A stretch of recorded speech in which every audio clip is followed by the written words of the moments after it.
Hello, everyone. Welcome to the event Chilling Prospects, Tracking Sustainable Cooling for All 2021.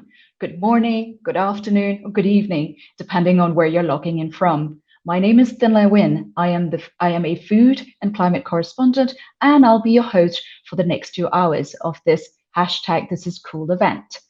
Thanks for joining us today, and we hope that we will give you an opportunity to learn, engage, and be inspired at the event today. Now, this event includes the launch of the report, Chilling Prospects, Tracking Sustainable Cooling for All 2021. Now, this report is an update on our global progress on delivering cooling for all that is led by Sustainable Energy for All, or SE for All for short, in partnership with the Cool Coalition.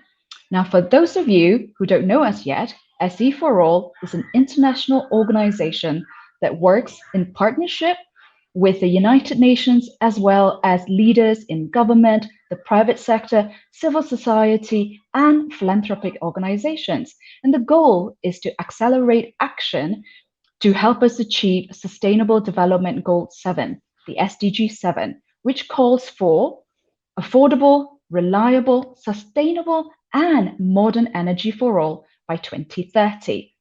Now, over the next 2 hours, you'll be hearing from global experts as well as people on the ground on a lot of things, including what's been the impact of COVID-19 on the gaps in access to global cooling, and where a lack of cold chains could actually slow down the pandemic recovery.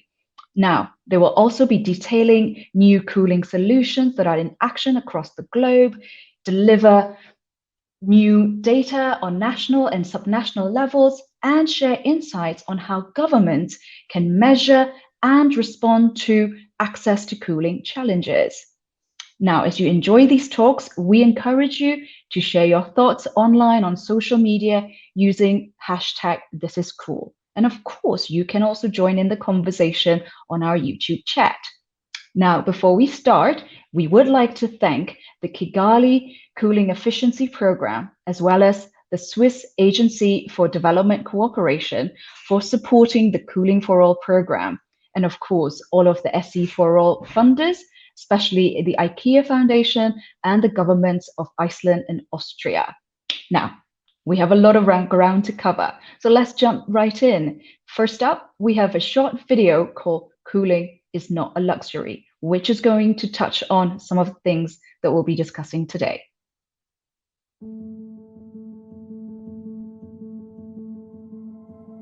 Imagine you're in a country or city where hot days are getting hotter or more frequent. Yet you don't have access to a reliable fan to keep cool or a fridge to keep your food fresh. Take Maya. She lives in the slum of a large city. She rarely buys fresh food as she is not able to store it. And there is Lena, a farmer, who is not able to sell her fruits and vegetables in a nearby city as they would spoil before they arrive. There are also nurses like Harry. He would be able to do much more for his patients if he could refrigerate medicine and vaccinations properly. At home, Harry just bought his first air conditioner, the lowest priced one he could find. There are more than 1 billion people like Maya and Lena that remain at high risk from a lack of access to cooling. There are more than 2 billion people such as Harry buy the lowest priced air conditioner or refrigerator they can. But appliances that seem the most affordable are often the least efficient and need more energy, leading to higher cost and a greater impact on the environment. How can we improve the lives of Maya, Harry, and Lena without harming the climate and the environment? First, we need to assess their cooling needs. Are they related to human comfort and safety? Are they related to food security and agriculture? Or are the main needs related to health services? Sustainable cooling for all is essential for increasing energy efficiency and combating climate change. It also impacts several other sustainable development goals. Take zero hunger. It cannot be reached without agricultural cold chains. Agricultural cold chains are increasingly important to sustainable food supplies in cities, and as urban populations grow, the volume of food transported from rural settings has increased tremendously. Good health and well-being are also threatened by unreliable medical cold chains for vaccines and other medical supplies. To stay effective, vaccines and medical supplies require refrigerated transport, and once arrived, they need cold storage powered by reliable energy. Access to cooling is especially important for women and girls in developing countries. Their livelihoods are affected when they can't take advantage of agricultural cold chains, access public cooling centers, nor effective health services. Productive economies and sustainable cities also depend on cooling. As urban populations swell and temperatures rise, risks to vulnerable people grow when they don't have access to cooling. In a warming world, cooling is not a luxury. It is an issue of equity and an urgent and growing problem that calls for fast action. Governments must create comprehensive cooling plans. Industry should understand the size of the cooling market and ensure that efficient devices are accessible and affordable.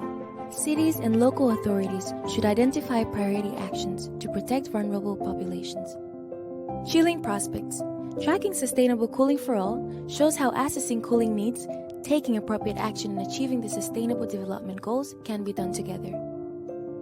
By meeting people's cooling needs in a holistic way, it's possible to create a cooler, safer, and more sustainable future for Maya, Harry, Lena, and all of us.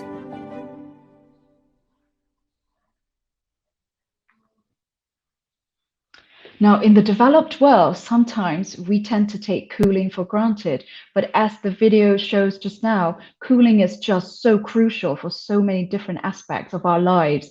And of course, it is just going to become so much more important as the world warms. Now, it is my pleasure to welcome our first eminent guest, Mr. Francesco Starace, the chairman of SE4All's administrative board. Now, Francesco is also the Chief Executive Officer and General Manager of Enel. We thank him for his commitment and leadership. Francesco, it's all yours. Thank you, and thank you for having me here. Thank you all for participating to this important meeting. As you just heard, I am the chairman of the Sustainable Energy for All Administrative Board, as well as being the CEO of Enel. And I have to say that the reason why I have accepted to serve on the Sustainable Energy for All Administrative Board is that I really believe that the SDG 7, which is to make energy, clean energy, easily available and affordable to all mankind and not just some parts of it, is really an enabler of many other SDG goals. As you have seen in this movie, several SDGs are tied to the fact that people have access to electricity and to electricity that is clean and affordable. And it is true that in the debate in the past years, cooling has been outlined as being a blind spot in the programs. There is not enough attention to cooling, and I think it is appropriate that this event targets on cooling and looks at how we can address the weaknesses that exist on having the right access to cooling, on access and on the efficient use of cooling. And let's talk about access. We have a significant increase in the poverty of the world, and this is something that perhaps is not fully appreciated. The gaps that different societies have in their different growth patterns show that for the first time in 20 years, there was a global poverty increase, and that pandemic has pushed another 100 million people into extreme poverty during 2020, just because of the COVID. So that is one point in which we have to reflect, and also the fact that there is an increasing number of people that do not have access to cooling in their homes, in the countryside, and also in many large metropolitan areas of the world. What that means? It means that there is a threat to their health in terms of what food are they consuming, in what conditions are they living, and there is a threat in their well-being, the fact that they are exposed to climate swings and extremely harsh conditions of living that makes it difficult to be productive and therefore to lift their living conditions. So we need to be sure that cooling is a way to reduce this inequality divide that needs to be addressed if we want to resolve it. It is also true that cooling requires energy. So it is not important that we put a air conditioner or a refrigerator everywhere, but it is important that we have an holistic approach to consumption of energy associated with cooling. Today, an estimation that IEA just made shows that if the existing conditioners around the world, there are 3.6 billion cooling appliances in use around the world, just for your information. If these would double their efficiency, which is possible because most of these units are quite obsolete, then we would save the equivalent of coal generation of China and India put together. This gives you an idea of how much energy is wasted in cooling.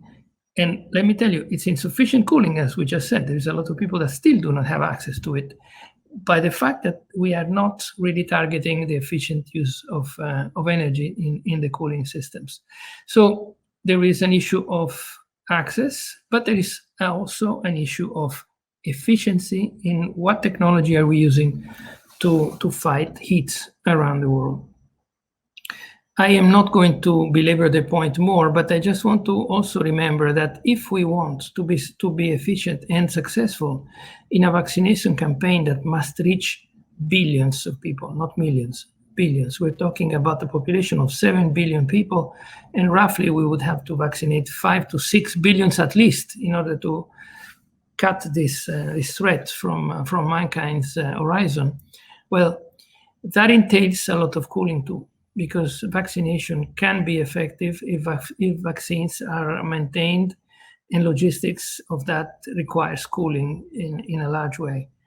So it's a monumental effort. And I think thanks to the combined dedication of a lot of people, we will be successful in tackling this crisis, but we will also be successful in remaining sustainable in doing that. So not increasing the amount of energy, but actually making it a more efficient system around the world. So this year is a very important year for many points of view. We have COP26. We have, let's say, a change in the tide of climate crisis, with a lot of big commitments coming from different countries. Let's make it also a year in which this gap in living conditions around the world is reduced or obliterated, thanks to an effort on cooling. So it's a great idea to have this meeting, and I really thank for the effort of all those that have contributed to organizing it. I hope it's an interesting day for everyone. Grazie mille, Francesco, and for great linkages and setting the scene around the health and the poverty and the COP26 and the cooling needs. We hope to continue receiving your support. And again, thank you for your comments. Now, our next special guest is Damilola Ogunbiyi, who is the CEO and Special Representative of the UN Secretary General for Sustainable Energy for All. She's also the co-chair of UN Energy. Now, if you don't yet know Damilola, you will know soon. She is definitely a force to be reckoned with when it comes to passionately advocating for sustainable energy. She is also a firm believer that no one should be left behind. Damilola, the floor is all yours. Thank you, and thank you for having me. I want to begin by thanking everyone for joining today, and also a big thank you to my board chair, Francesco, for his continued support and just how important sustainable energy is to his agenda, leading such a large organization. It's my pleasure to launch the SE4All's 2021 Chilling Prospects Report on tracking sustainable cooling for all. And I just, want to give a big shout out to the team that led this, headed by Brian in SE4All office and many other people, because they've been doing so much work in trying to get this out. As we all know, 2020 has been a really difficult year. Global development efforts have been stalled as governments work to address the health, social, and economic consequences of COVID-19 pandemic. For the first time in 20 years, global poverty is set to increase, with about 150 million people going back to extreme poverty this year alone. Compounding this is the increasing impact of climate change. 2020 and 26 and tied with 2016 for the hottest year on record. As we take stock of impacts from the pandemic and begin a decade of action to achieve the Sustainable Development Goals, this year has made it clear that access to cooling underpins our ability to grow economies, feed our families, healthcare, and most important, what's going on right now is receive life-saving COVID-19 vaccines. In a warming world, these services are not a luxury, and access to sustainable cooling must be treated as a modern energy service that must be achieved as part of Sustainable Development Goal 7.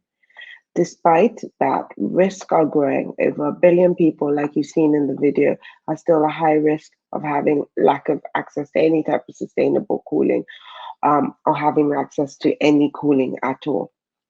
That includes 50 million more people than last year. And this is the first significant increase since the beginning of our tracking efforts.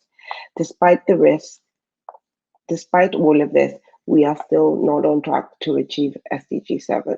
And one of the key things that we're doing as an organization is working with the COP26 team and also the high-level dialogue team at COP to make sure this is a firm part of the energy compact that we're trying to make sure governments sign up to. Cooling must be part of the NDCs and must be part of the energy compact. But back to the report. This report provides us the best tools for delivering sustainable cooling and sustainable energy, which is data. It shows how governments can measure access to cooling gaps at regional levels using examples of geospatial data. It also profiles cooling solutions in actions from the world, which you will hear about later today. And finally, it profiles the cooling issue that is the top of the mind, cold chains for vaccines. The race to achieve the herd immunity to COVID vaccine is historical. And because of this, a lot of people have left behind what a key aspect that you need is cooling. So we have seen that cooling is necessary for us to survive. We are all interconnected and we have to come together. Coming from a continent in Africa where only 25% of the primary healthcare centers have electricity in itself, and only possibly a fraction of them have sustainable cooling within the health centers, it just shows how shocking things are. This is why it's really, really important that if we're going to enhance and become more globally equitable and truly leave no one behind, we really need to be bold in our actions and support access to cooling. Thank you. Thank you very much, Damilola, for inspiring us both with your words and your actions. And of course, for emphasizing a point that sometimes we tend to forget, that cooling is not a luxury, but is actually an issue of equity.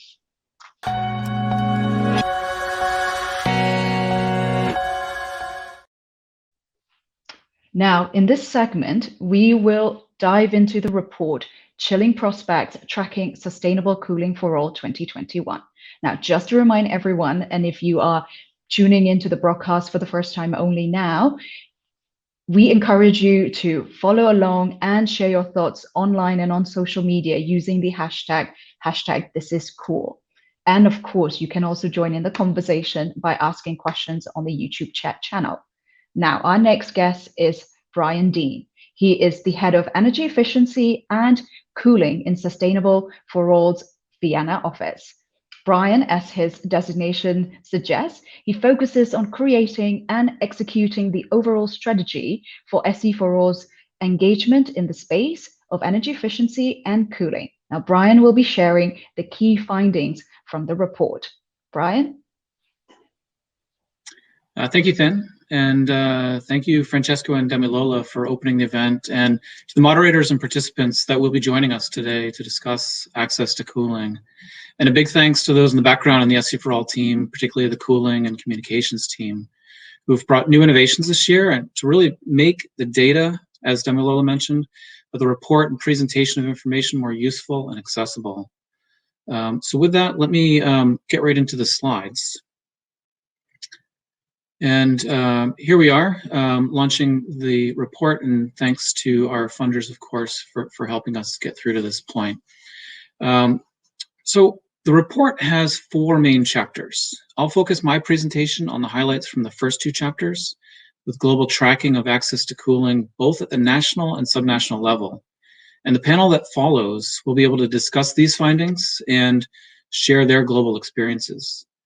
While the conversation session on cooling and COVID later in the agenda today will build on the findings of the 3rd chapter and the big stories of the day on inequalities being exacerbated by the lack of access to cooling. And of course, on a more positive note, the solutions and profile session will share solutions identified in the 4th chapter, where we're seeing solutions that are really delivering impact. And hopefully this will really help us globally to take the next step. And on the topic of solutions, as we heard, cooling is not a luxury, but globally we do have cool solutions that can provide this fundamental need of cooling cost effectively. Beyond our release of Chilling Prospects today, in the coming month, we will also be releasing an easy-to-use online tool that will help you identify sustainable cooling solutions in coordination with our #ThisIsCool campaign that Thin mentioned earlier. So please do look out for that as well. So in chapter 1, the biggest story, as highlighted earlier by Damilola as well, is that due to the pandemic, and for the first time, we have a significant increase in the number of people at high and medium risk. For high risk, this includes the rural poor and urban poor, who lack access to energy and often live on less than $2.50 a day. They have cooling needs, as you saw in the video, that include human comfort and safety during a heat wave, receiving food and nutrition from agriculture that need cooling to stay fresh, and as many of you have heard a lot about in this last year, for healthcare and keeping vaccines safe and effective, not just for COVID vaccines, but also for the main routine vaccinations that are needed across the globe. Population at medium risk, those are people that have access to energy, but do still live on less than $10 per day and are really at risk of using the least efficient refrigerators and air conditioners, possibly even older, unmaintained, used technology dumped from another country. So through urbanization and electrification, we've seen a trend for fewer rural poor. But this year, we do show a significant increase of 31 million more people in the rural poor. This, coupled with the continued trend of increasing urban poor, results in this 50 million more people at high risk this year due to the pandemic. Now, one aspect of the pandemic is job losses that have thrust 70 million more people into poverty in just these 54 high-impact countries alone, mostly in South Asia and Sub-Saharan Africa, as shown on the left chart. But this is, really something that's affecting us globally. But in these 54 countries, we have 70 million people. In the right chart, we do see that the lower middle income population grew by 164 million. So when you look at the high risk growing by 50 million and this medium risk, lower middle income, growing by 164 million, we see a reversing of a steady trend that we've had over the past 10 years. Further in our global tracking, we review which countries are working to address the risks associated with cooling by developing national cooling action plans. And in Asia, we can see that the 2 large critical countries, 2 of the 9 critical access to cooling countries, have already published their national cooling action plans with India and China, while 6 more are in progress, and we know of at least 1 more, Indonesia, that's just at the beginning of the process, and you'll hear more in the panel discussion thanks to efforts through the Cool Coalition and the Kigali Cooling Efficiency Program by UN Environment. In Africa and the Middle East, Rwanda was the first in that region to develop a national cooling action plan, while 5 other countries are currently in progress working on the national cooling action plans. In Latin America, we have a lot more activity. Where across Latin America and the Caribbean, we see that Cuba, Panama, and Trinidad and Tobago have published their national cooling action plans, and 11 more are currently in progress.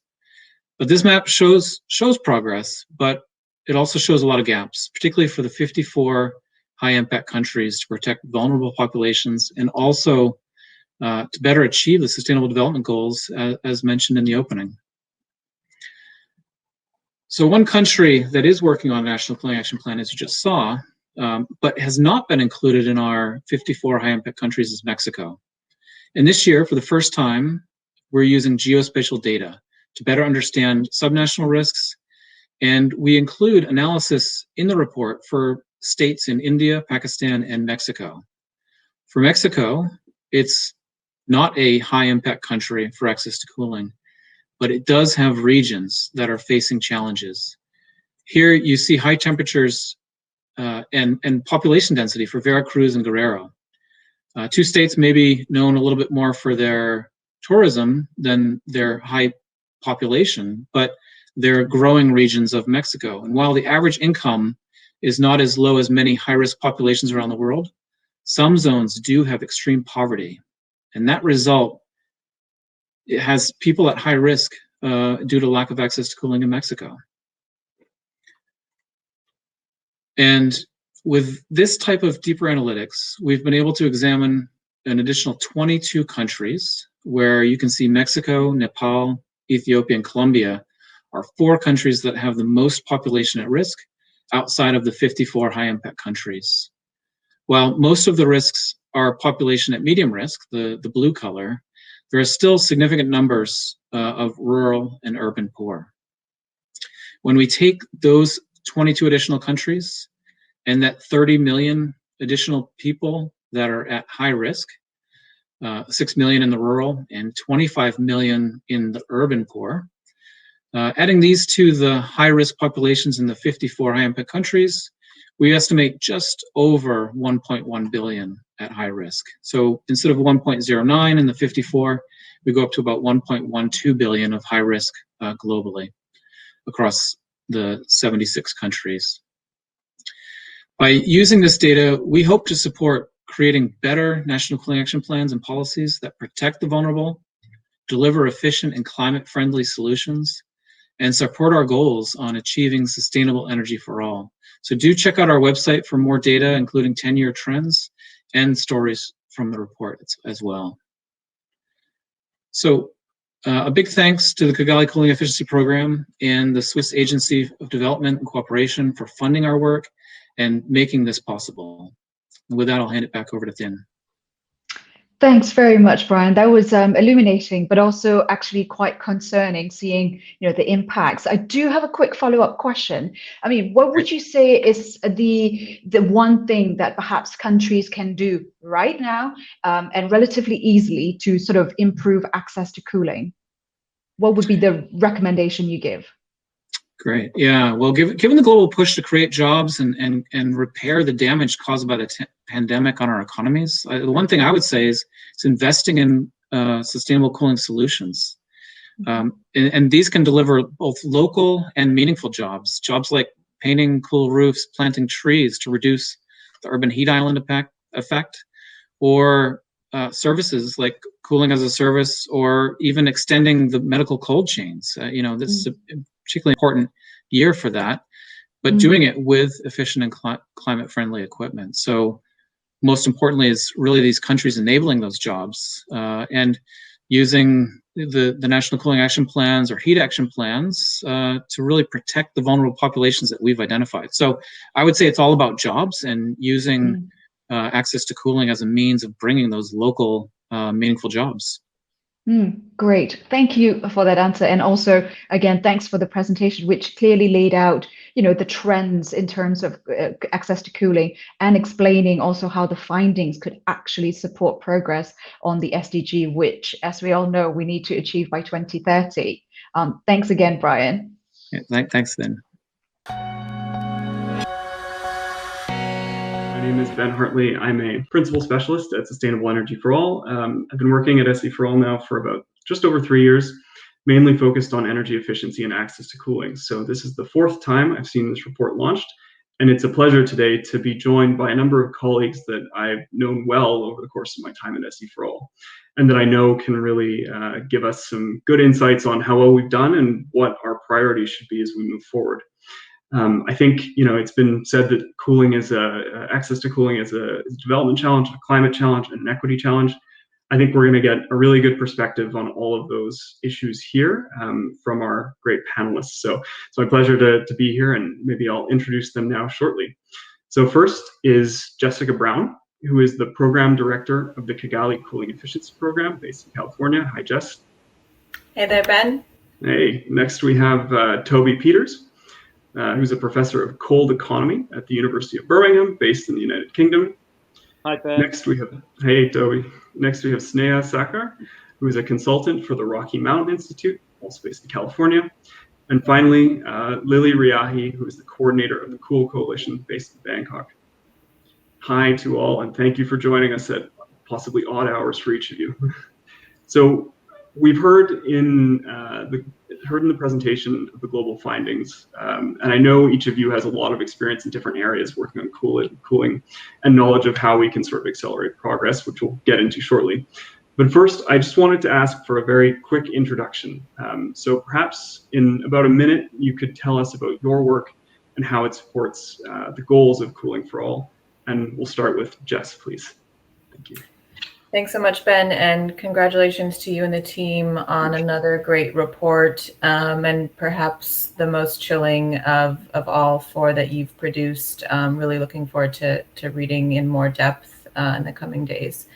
So as Ben mentioned, my name is Jessica Brown. I run the Kigali Cooling Efficiency Program. We are a global philanthropic collaborative focused on increasing access to efficient climate-friendly cooling around the world. And we've been running since 2017 and have allocated about $60 million in resources to scaling up efficient climate-friendly cooling. And we have a major thread of work focused specifically on increasing access to cooling. And we feel that KCEP has really helped to get cooling on the global map and elevate the issue among funders and policymakers in particular. So I'll stop there and looking forward to the discussion.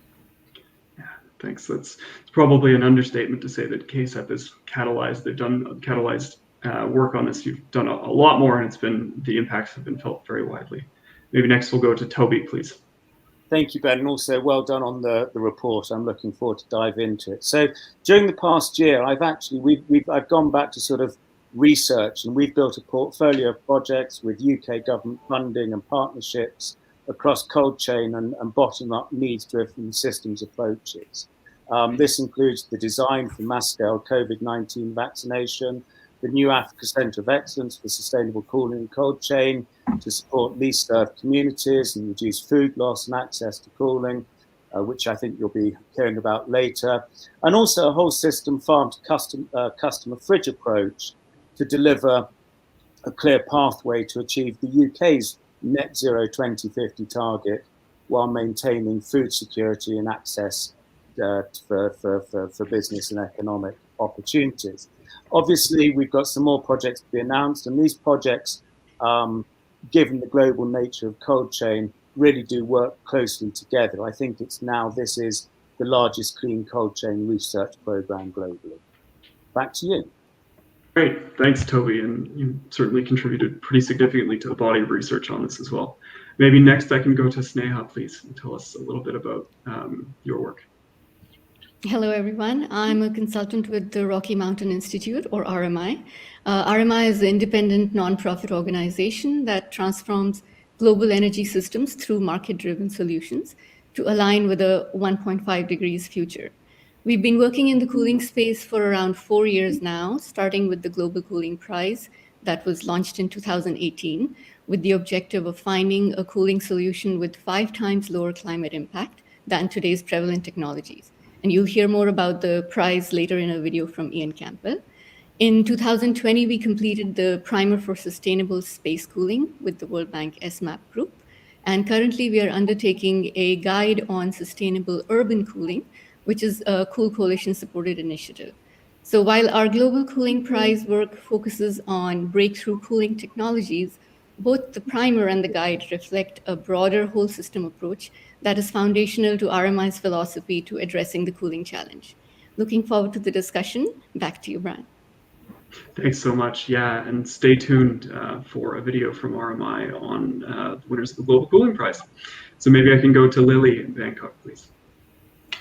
Yeah, thanks, Ben. So I think the way we're helping to achieve cooling for all through Cool Coalition is, well, we have the philosophy everyone will need to really collaborate to catalyze comprehensive action on efficient climate-friendly cooling.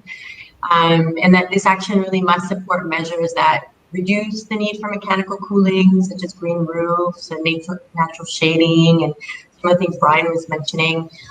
Improve efficiency of equipment and appliances, of course.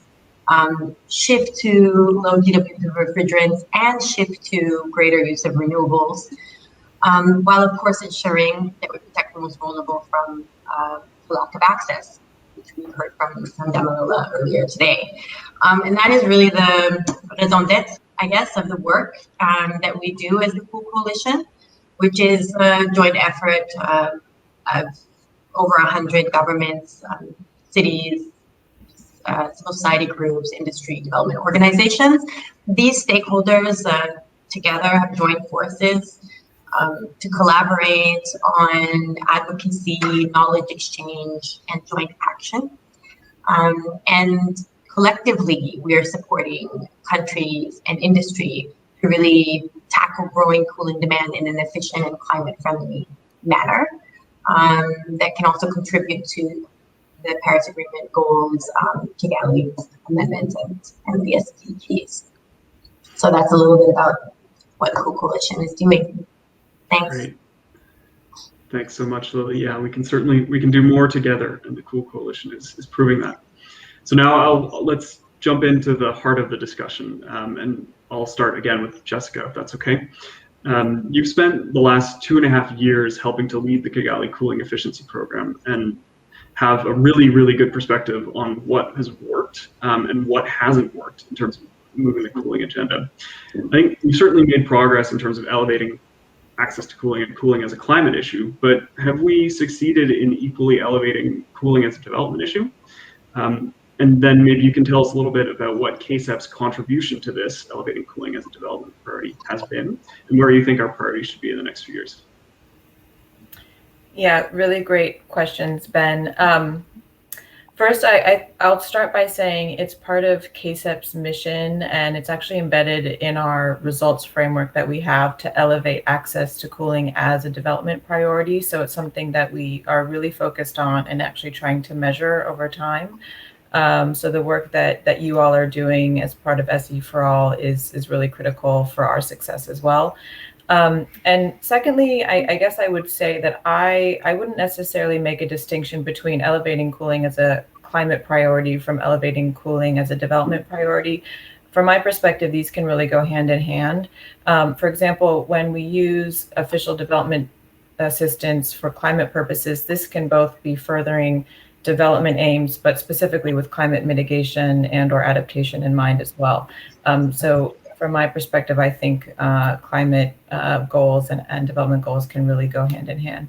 I will say that KSEP, and I really think about this as the KSEP community, not just the secretariat, but the grantees, the funders, through our work, our communications channels, the great work of SE for All, the work of the Cool Coalition, et cetera. This community has absolutely helped to elevate cooling as a development priority.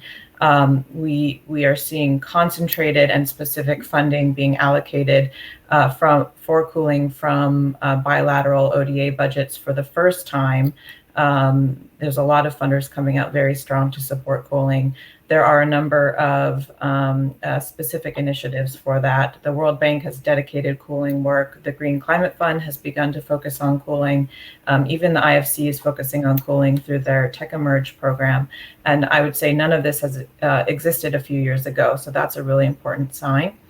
We're also seeing a number of really great project level wins from the communities that we're supporting within our program that are really quite exciting, and that demonstrate the confluence of climate and development benefits of improving access to cooling. And I'll just speak to one example. So some work that we're doing in Niger, what began as a coal roof project through the Million Cool Roofs program that we run, focused on climate adaptation and mitigation, has actually expanded into a project that also is enhancing the local economy through employment and training opportunities.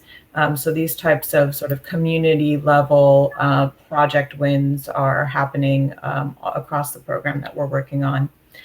And to your point about what more needs to be done and what more needs to happen, I absolutely think there's just so much more that needs to happen. Certainly this work is very nascent. More funds need to be committed, more innovative approaches need to be tested, more mechanisms to leverage private investment are needed. Governments facing cooling challenges need to elevate the importance of access to cooling. I would say more work on the National Cooling Action Plans, more work in terms of the urban planning, creating cooling safe havens in cities, the solar reflective roofs, green roofs, urban greening to decrease that urban heat island effect are just absolutely critical. I also just want to mention quickly that last year, KSEP launched the NDC support facility for efficient climate-friendly cooling. So this initiative that we launched provides funding and support to organizations that work directly with governments who want to increase efficient climate-friendly cooling solutions in the next round of countries' nationally determined contributions, or NDCs, that are due ahead of COP26 later this year. And a lot of the work that we are supporting is actually aimed at increasing increased access to cooling, especially for populations most at risk. So, for example, we are supporting work in Burkina Faso. Some of this work is aiming directly to increase passive cooling solutions and guidelines into national low-income housing programs in that country. We're also working in Vietnam to develop urban cooling action plans in 2 of the biggest cities in that country. So this work is really directly helping to increase access in some of these lower income countries. Back to you, Ben. Thanks. Thanks so much. Yeah, I think there's some good data in the report on the jobs created through Cool Roofs programs. And I couldn't agree more on that the issues go hand in hand. 2030 the SDGs by 2030 really need to be a benchmark on the road to net zero in net zero by 2050. And speaking of the SDGs, I want to turn now to Toby, because a few years ago you released a paper outlining the contribution of cooling to all of the Sustainable Development Goals. And since, as I mentioned before, you've written extensively on the topic and contributed to the development of many new projects, in particular cold chain for agricultural production. So I wanted to know, and maybe you could share, based on your experience working with governments and other academics, is our case for action on sustainable cold chains better now than it was maybe a few years ago? And where are governments and communities using sustainable cold chains to realize the SDGs? Thank you, Ben. So I think 2020 was, without the doubt, the year that the importance of cold chain in society, ensuring continuous resilient supply of food and vaccines, became much more visible. And we're seeing increased discussion. Yes, we're seeing investment in projects. But I've got to be clear, we're not seeing the level of investment in the accelerated development and deployment of clean cold chains and systems, which are commensurate to the critical role it plays to resilient society, rural economy, and also the climate impact that the growth in cold chains can have, positive and negative. And this isn't me bleating, but let's not forget the importance of cold chains. I mean, we lose 30% of food post-harvest in the developing world, primarily because of lack of cold chain. And that's 2 gigatons CO2 of CO2 per annum. And it's got the social and economic impact, and it's got an impact of land and water wastage. And at the same time also, even before COVID, universal vaccine access was a major challenge in low-income countries, mainly due to the lack of cold chains. 25% of vaccines don't reach their destination with the efficacy that's required. So, this is a big area of societal need. But the problem, I think, is that we're not looking at this in a system. We're still looking at it in a fragmented manner, focused on individual technologies and interventions in silos. So we're seeing the activity, but if you look at agriculture, it's not just about deploying an off-grid cold store. It's about the whole farm-to-fork connectivity, the food system, which has to include the static and the mobile elements all working together. Likewise, vaccine cold chain isn't around the fridge in the health centre. It's the management of the whole chain from manufacture right the way through to remote outreach community. So whilst optimizing the subsystem is important and is happening, this siloed approach doesn't actually capture the opportunities that exist between the economic decisions, the available energy resources, the technology choices, the modal shifts, all these elements that can result in an optimized system. And of course, it's only when you take a system approach that you can actually understand the potential unintended consequences of individual actions. So in developing nations, it's about techno-economic and behavioral impacts and changes as well as technology. You've got to recognize in Rwanda that 2/3 of farmers don't have access to grid electricity. Equally, the same number can't afford technology due to the high initial investment. So solutions need to be integrated: technical, skills, energy, behavioral, financial, and business aspects. We've got to move further, faster. Just before I hand back, I do think there are two things which I do want to shout out about. One is BASE and cooling as a service, which is really important, changing the business model. And the other one is a great private sector and venture I like in India called Impagro Farms, which is looking at the system level approaches. So lots happening, but boy, this sector needs real investment in farms. Thanks, Toby, and thank you for helping to champion those systems level approaches. I think that's been one of the innovations that we've seen over the last few years, and a lot of the solutions that we talk about in the report as well, I think are ones that contribute to that type of thinking. So thank you again.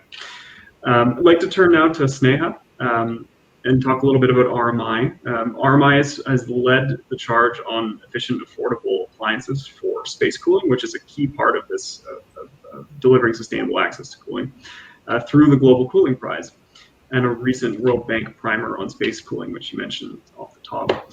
So I think my question for you is very much on the progress that we're making on appliances. Are efficiency levels and affordability of appliances used for space cooling keeping pace with growing global needs for cooling? And then what can governments in developing countries and international development institutions do to ensure that these solutions are not just available, these sustainable solutions are not just available, but also affordable? Thanks for that question, Ben. So I'll start with the whole system approach that I mentioned earlier. There's an actual sequence to do things, and we have to first work to reduce and right-size the cooling loads, such as through passive building design, building energy codes, etc. Then we want to look at how do we serve the residual cooling loads as efficiently and as sustainably as possible. So in that sense, we want to be looking at more than efficiency levels alone, but I'll speak to the efficiency question. So over the next 3 decades, we will likely have 4 times the number of ACs in operation than we have today. And even at 4 times, we are not still meeting the cooling needs of the entire population. So in order to neutralize the impacts of this 4 times growth, logically, we want to have 4 times less energy use. The efficiency levels, if you look at the market averages today, aren't anywhere close. Although 4 times less energy use has been successfully demonstrated through the prize, and we know that it's technically possible.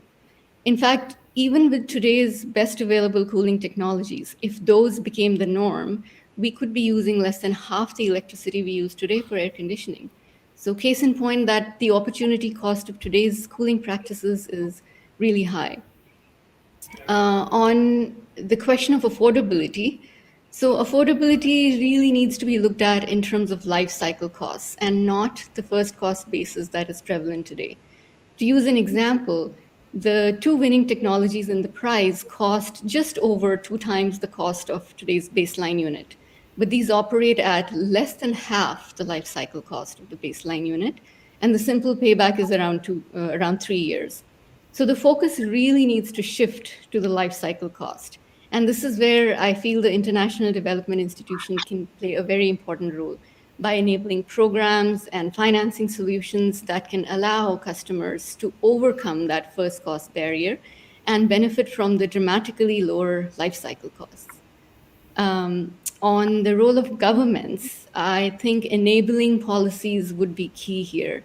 Again, to highlight with an example, so in India, today's best available air conditioners, the 5-star rated best available technology, has an ICER of 5.7. The winning solutions in price are at an equivalent ICER of over 10.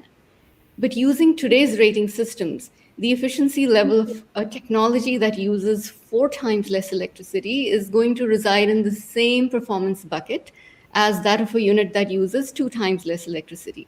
So from a buyer's perspective, one option is not more attractive than the other. Therefore, the energy efficiency performance rating systems really need to catch up with the technology, and they should be anchored to the efficiency ceiling, that is the best available technology. This will also allow consumers to make a clear distinction and better inform purchasing decisions. Back to you, Ben.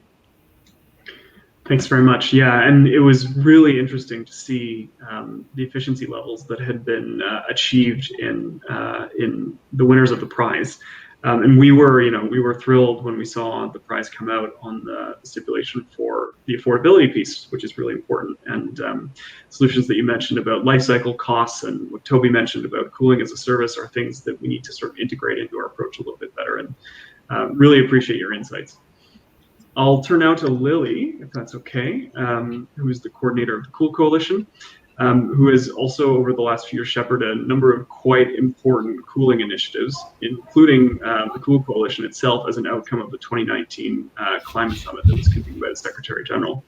And more recently, the development and testing of a model national cooling action plan. So maybe we can focus on that bit, Lily. Can you please tell us how that model national cooling action plan incorporates access to cooling and what the key needs are to ensure that these plans help support cooling for all? And then maybe just finally a bit of information on what the Cool Coalition's plans are to promote its implementation. Okay, great. Thanks a lot, Ben. So first, I should say, in response to the call from the UN Secretary General that all countries should develop national cooling action plans to deliver sustainable cooling for all, we brought together key organizations who had been working on national cooling action plans together with KSEB. And actually, a lot of these colleagues are here today on this panel. We brought together various colleagues to develop a model methodology that covers cooling comprehensively. And by that, it means, looking at all relevant sectors and end uses. So to answer your question on how this methodology is incorporating access to cooling, the methodology provides guidance to policymakers on how to incorporate considerations for unmet cooling demand, so based on needs, and incorporates relevant parameters from the Sustainable Energy for All Needs Assessment, the Upcoming Solutions tool, as well as the work from Birmingham University to ensure that the National Cooling Action Plan promote access to cooling. The data collection frameworks in the health, buildings, food, and health cold chain also provide guidance to collect information and build indicators that can evaluate lack of access to cooling in countries. So just to give an example, in the food cold chain, the approach of the NCAP would be to look at the amount of food that would need to flow through a cold chain network in order to meet needs and avoid food loss, versus the actual available infrastructure, such as the cold storage, the pack houses, the reefer vehicles, etc. And so this allows the policymaker to identify the demand gap and therefore inform policies that would help, in this case, realize SDG 2 on zero hunger, contribute to that. And I think one of the most important aspects is that this NCAP methodology really sheds light on the unmet demand and raises awareness from a political perspective. So it provides actions that can be taken to narrow this gap. Whether it's, for example, if you look again at the cold chain, financial incentives or fiscal policies to improve farmers' livelihoods through access to cold chain. So that's a little bit about how we've worked actually closely with you and other colleagues here today to incorporate access to the NCAP methodology. So what are the needs? I mean, there I think what we see and experience has shown from all the partners who've been working on NCAPs that it's very difficult to get the data, gather that data to estimate even current, but also future met and unmet cooling demands. This is a very difficult task and often daunting task for countries, which can lead to less comprehensive assessments and doesn't really capture the approach Toby has been speaking about, the systems approach, right? So we need capacity building on how to tackle these data gaps, and that is a real need. Again, we try to cover that a bit by providing guidance on what data inputs countries could, what are some key data inputs and the ways in which countries can analyze that data and do calculations. But I think there's going to be a lot of hand-holding and capacity building that will be needed. And so to do this, we're going to do trainings together with Cool Coalition partners. And we're also piloting the methodology in Cambodia with UN ESCAP, as well as in Indonesia with ESCAP, and also with SE4All with you guys. Just to end, some key lessons that we're learning in terms of supporting implementation is that it's important to have some kind of a coordination, cross-ministry coordination body in the country that can continue to support implementation efforts once the NCAP is complete. And that is a key best practice taken from, for example, India's Cooling Action Plan. Linking national cooling action plans to the NDCs, as we've done in Cambodia, and as KSEP has been supporting, embedding it in other national strategies will ensure longevity and implementation. Working with the NDBs, which has been mentioned already, to finance implementation, and that's basically what we plan to do, is to work with all the partners to scale up the methodology, work with the GCF, who's going to provide readiness funds, national cooling action plans, and also work with other regional commissions to scale this up with countries. I think that has answered your question. Yeah, thanks so much. Yeah, and we've heard from a bunch of different viewpoints here, from philanthropy to academia to coalition buildings, and on the appliance and efficiency side. And I hope it's given our viewers a really holistic picture of the work that's been done and what needs to be done. As with all online events, we're running slightly over time, so I'm going to ask the panelists to give us a very quick answer to the final question that I want to pose to everyone, which is, we are less than 10 years away from achieving the SDGs. And I think, and we're in a year now where we have our first global stock take on the Paris Agreement.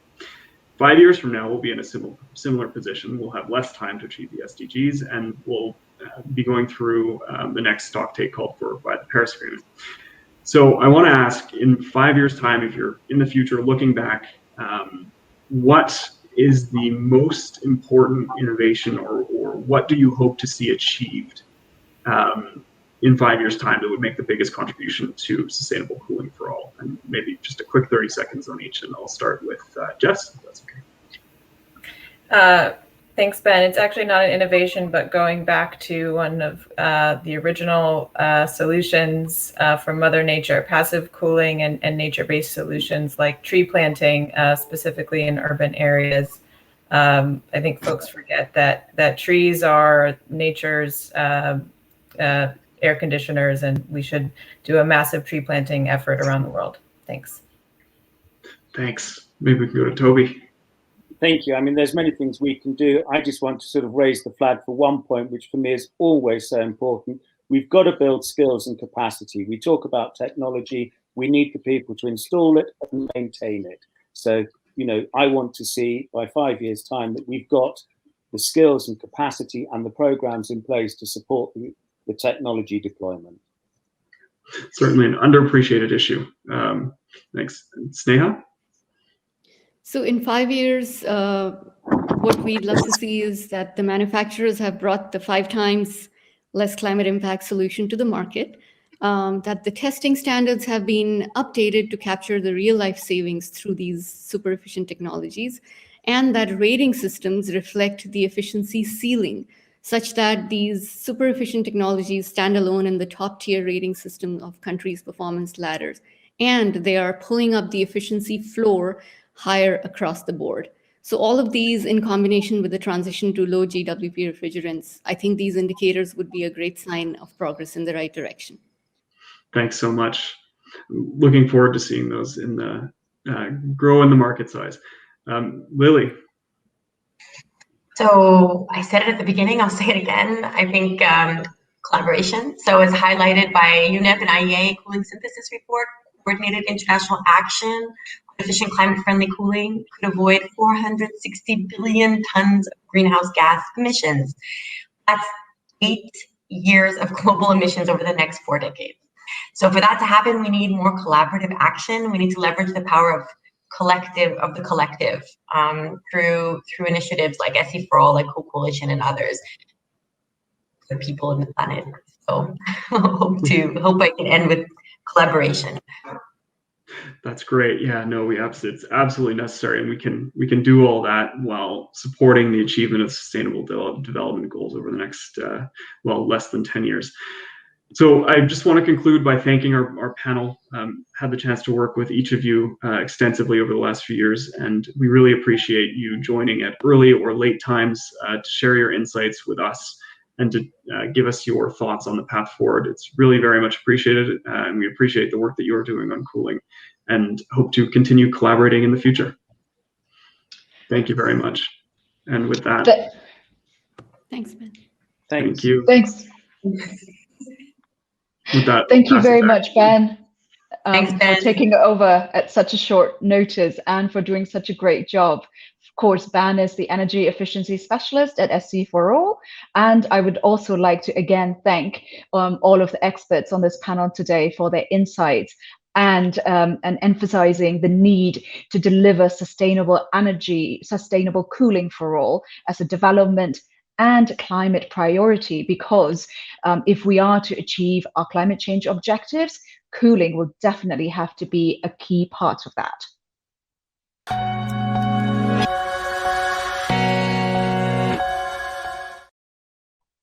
Now, our earlier speakers, including Francesco and Damilola, talked about the linkages that cooling has with many other very important global goals around reducing, infant mortality and poverty, as well as increasing healthcare and education. We now have a video that is going to explain some of these linkages in more detail. Let's have a look. The hotter our world gets, the more we must cool it down. And time isn't on our side. Over 3 billion people are at risk because they lack access to sustainable cooling. This means no protection during a heat wave, less access to safe food, and insecurity when it comes to getting medicines and vaccines. But unsustainable air conditioners and refrigerators aren't the answer. By working as one, we can find better solutions. Together, we can paint 1 million cool roofs.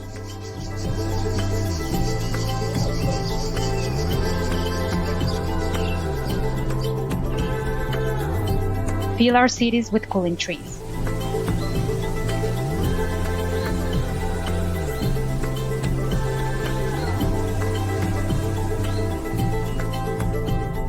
We can find surprising ways to keep cool at work.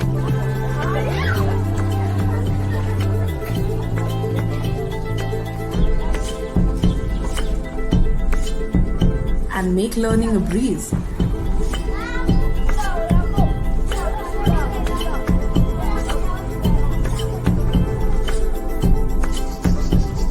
We can see the sun cool our food.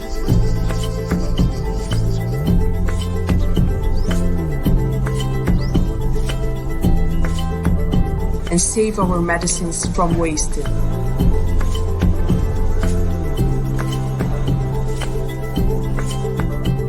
We must act swiftly. Join our campaign to learn and share solutions. Hashtag This Is Cool.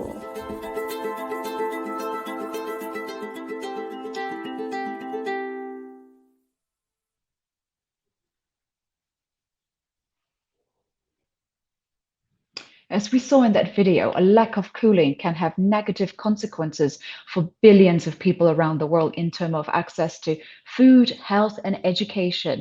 But having it can also make life much, much better for everyone.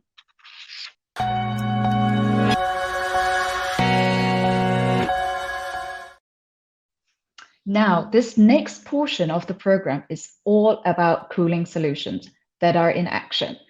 And after that, we are going to have a discussion around cooling for COVID-19 in cold chains. So stay tuned. But first, we want to tell you about an exciting new development. Now, the winners of the Global Cooling Prize were announced last week, and I believe we have a short video on them. In the context of a warming planet, access to cooling in many parts of the world is increasingly viewed as a societal need, supporting positive health outcomes, higher productivity, and accelerated economic development. However, in a world where over 3 billion people lack access to cooling, meeting this need will come at an environmental cost that we simply cannot afford. This is the dilemma that the Global Cooling Prize set to solve. So in 2018, RMI, along with the Government of India and Mission Innovation, launched the Global Cooling Prize to spur private sector innovation to identify residential cooling solutions that have 5 times lower climate impact than standard air conditioners sold in the market today, all without compromising comfort or affordability. Why 5 times? Simply, this was what we calculated as necessary to neutralize the climate impact of the inevitable growth in cooling over the next 3 to 4 decades as the gap in access to cooling is closed. So the prize was not about incremental improvement, but identifying breakthrough technologies that could completely solve the cooling dilemma. And to be clear, 5 times lower climate impact means 5 of these new cooling solutions would have the same climate impact as just 1 of today's standard air conditioners. Over the following 12 months, we received 139 detailed technical applications from 31 different countries, from which we selected 8 finalists to move to prototype development. Following 6 months of expansive testing, simulating real-world conditions, 2 finalists were declared winners, with both exceeding the prize's 5 times lower climate impact criteria and providing a life cycle cost at half that of the standard air conditioners. The 2 winners also happen to be 2 of the world's largest manufacturers of cooling products. Daikin with partner Nikon Sakai, and Team Gree with partner Tsinghua University. And they showed us what is possible and also signaled their intent to bring these technologies to market by 2025. But our work is not yet done.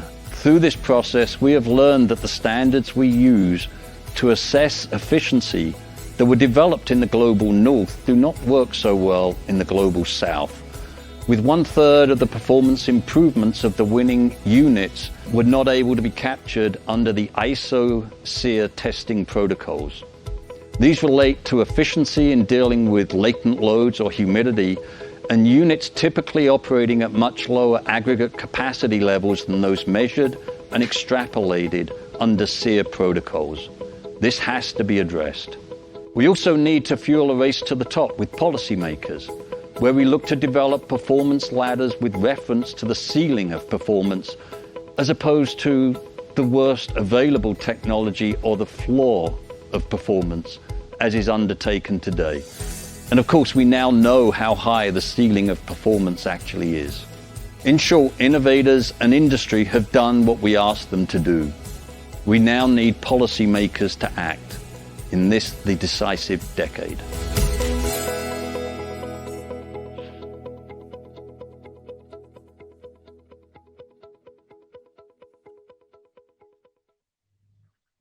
Congratulations to the two winners of the Global Cooling Prize, Gree Electric Appliances of Zhuhai with partner Tsinghua University and Daikin with partner Nikon Seikei Limited. Next, we are going to take you to Rwanda, virtually, of course, where, together with the UN Environment Programs, United for Efficiency Initiative, and the University of Birmingham, the government of Rwanda has announced the new Africa Center of Excellence on Sustainable Cooling. Now, this is a center that will be training policymakers and engineers on new business models and cooling needs that will be delivering sustainable cold chains in the agricultural sector, as well as many others. I would now like to introduce Juliet Kibera, Director General of the Rwanda Environmental Management Authority, to tell us more about the center. Juliet? Thank you. Thank you, Thin. Am I there? Yes. Thank you, Thin, and thank you to the C4All for preparing, for organizing this wonderful event. Good afternoon from Rwanda, ladies and gentlemen. It's a bright day here.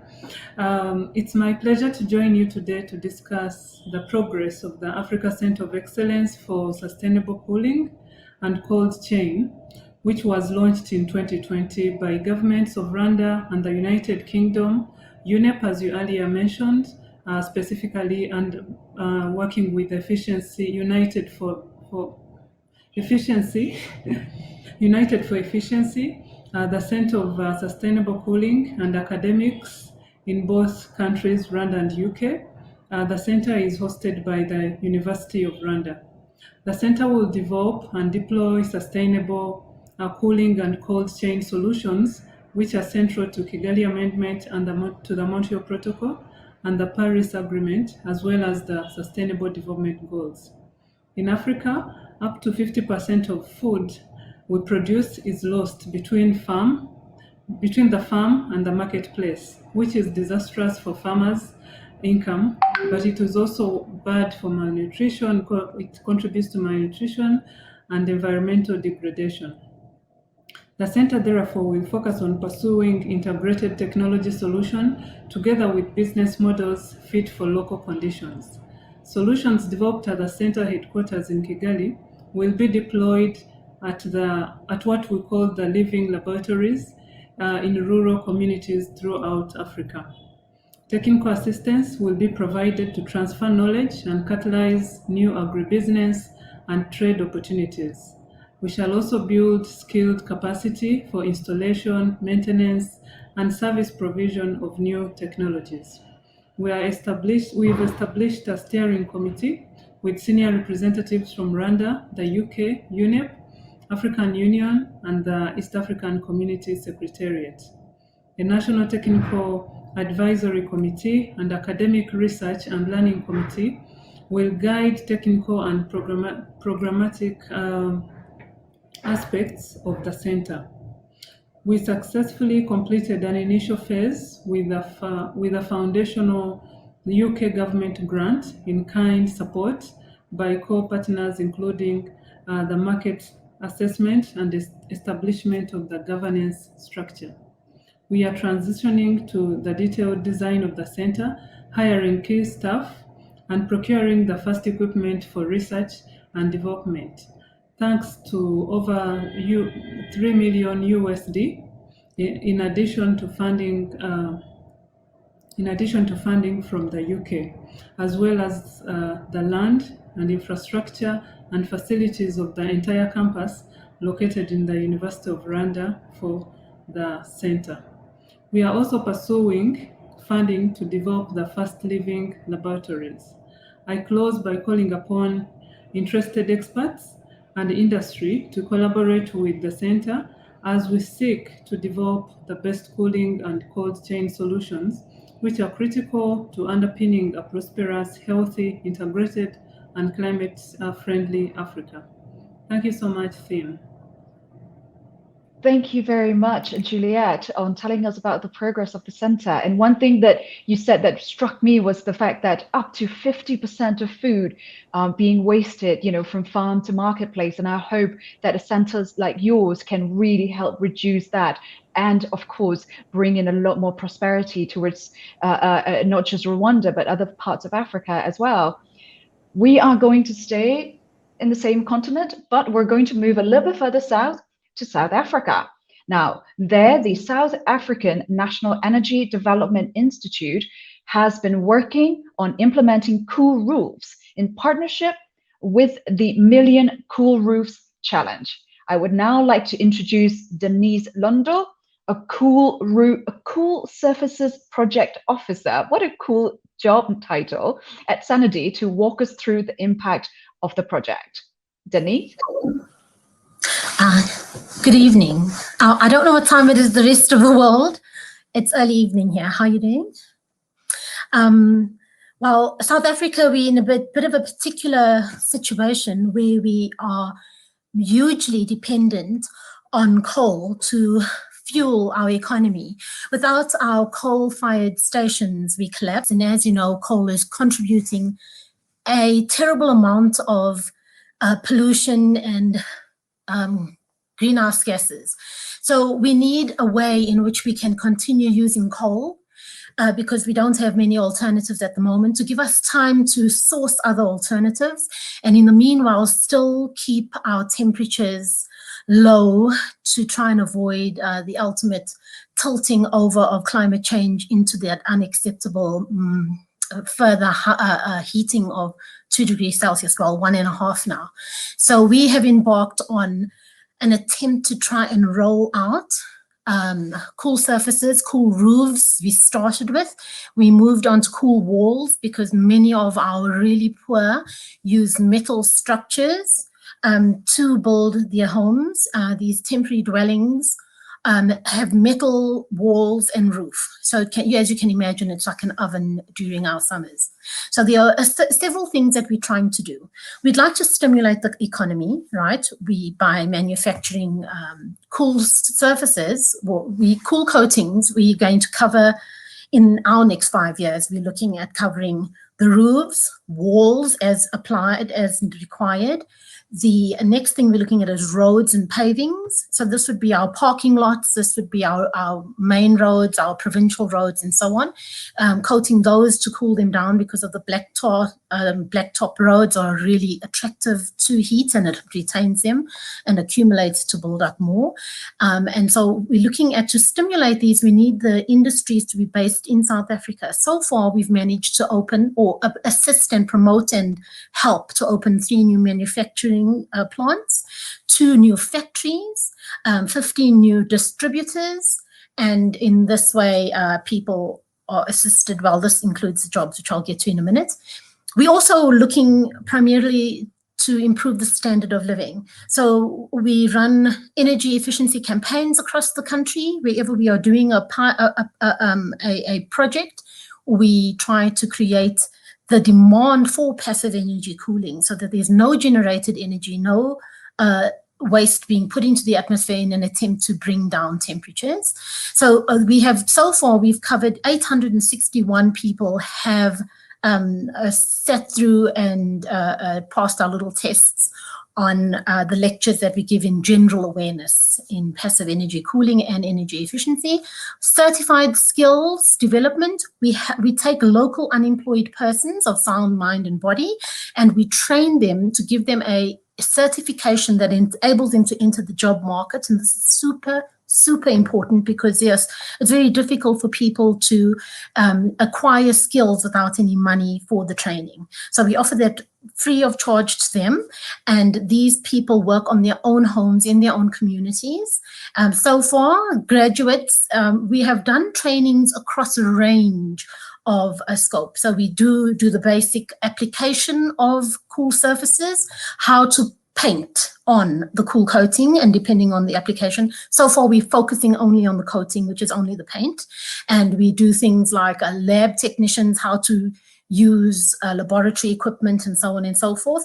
And the people that have graduated across the board so far have been 126 people, and we have created 64 sustainable jobs. So even after our project has closed down, we hire them for that project, and when our project closes, they move on and are able to get work because they have got experience. So while they may have worked on one project, they've painted 10,000 square meters of roofing, which is pretty hard to argue under incredible I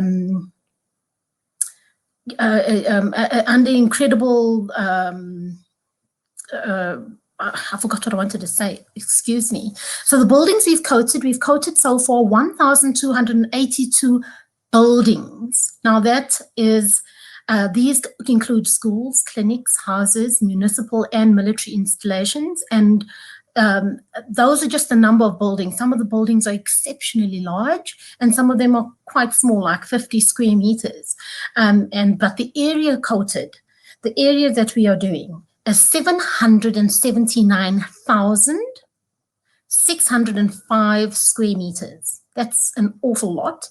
On our own, out of Senedi's budget, that's the company I work with, they have done 33,000. We have done 33,605.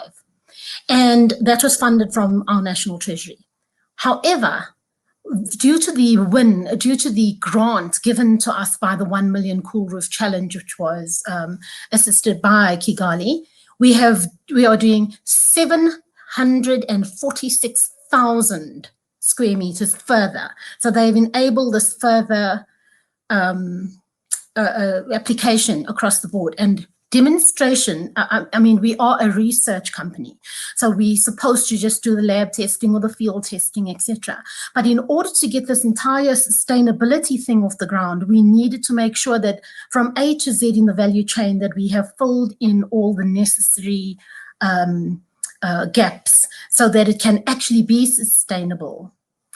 So that is why we focused on demonstration. So we had pilot projects, and then we just kept getting into construction, because it's very much a show and tell, and a lot of our persons in charge are not really they're lay people, and we need them to understand. So the experience of it firsthand is a lot better.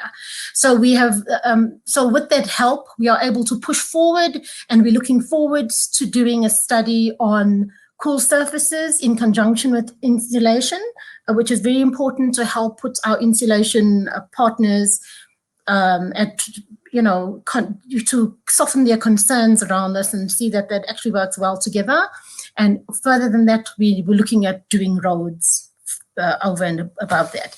So in South Africa, very important, the focus is on reducing the peak load on our grid.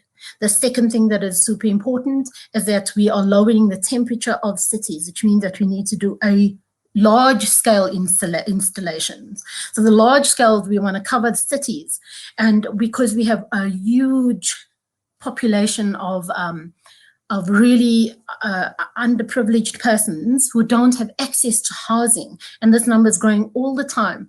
We are looking very seriously. So there's a large rollout of these metal, really cheap housing, but it's super uncomfortable to live in. So we need to help and assist people in getting their temperatures down without using fans and generators, etc. So to reduce that load, we're looking at, if you apply it on air-conditioned buildings like in our cities, we got like air conditioning going all the time.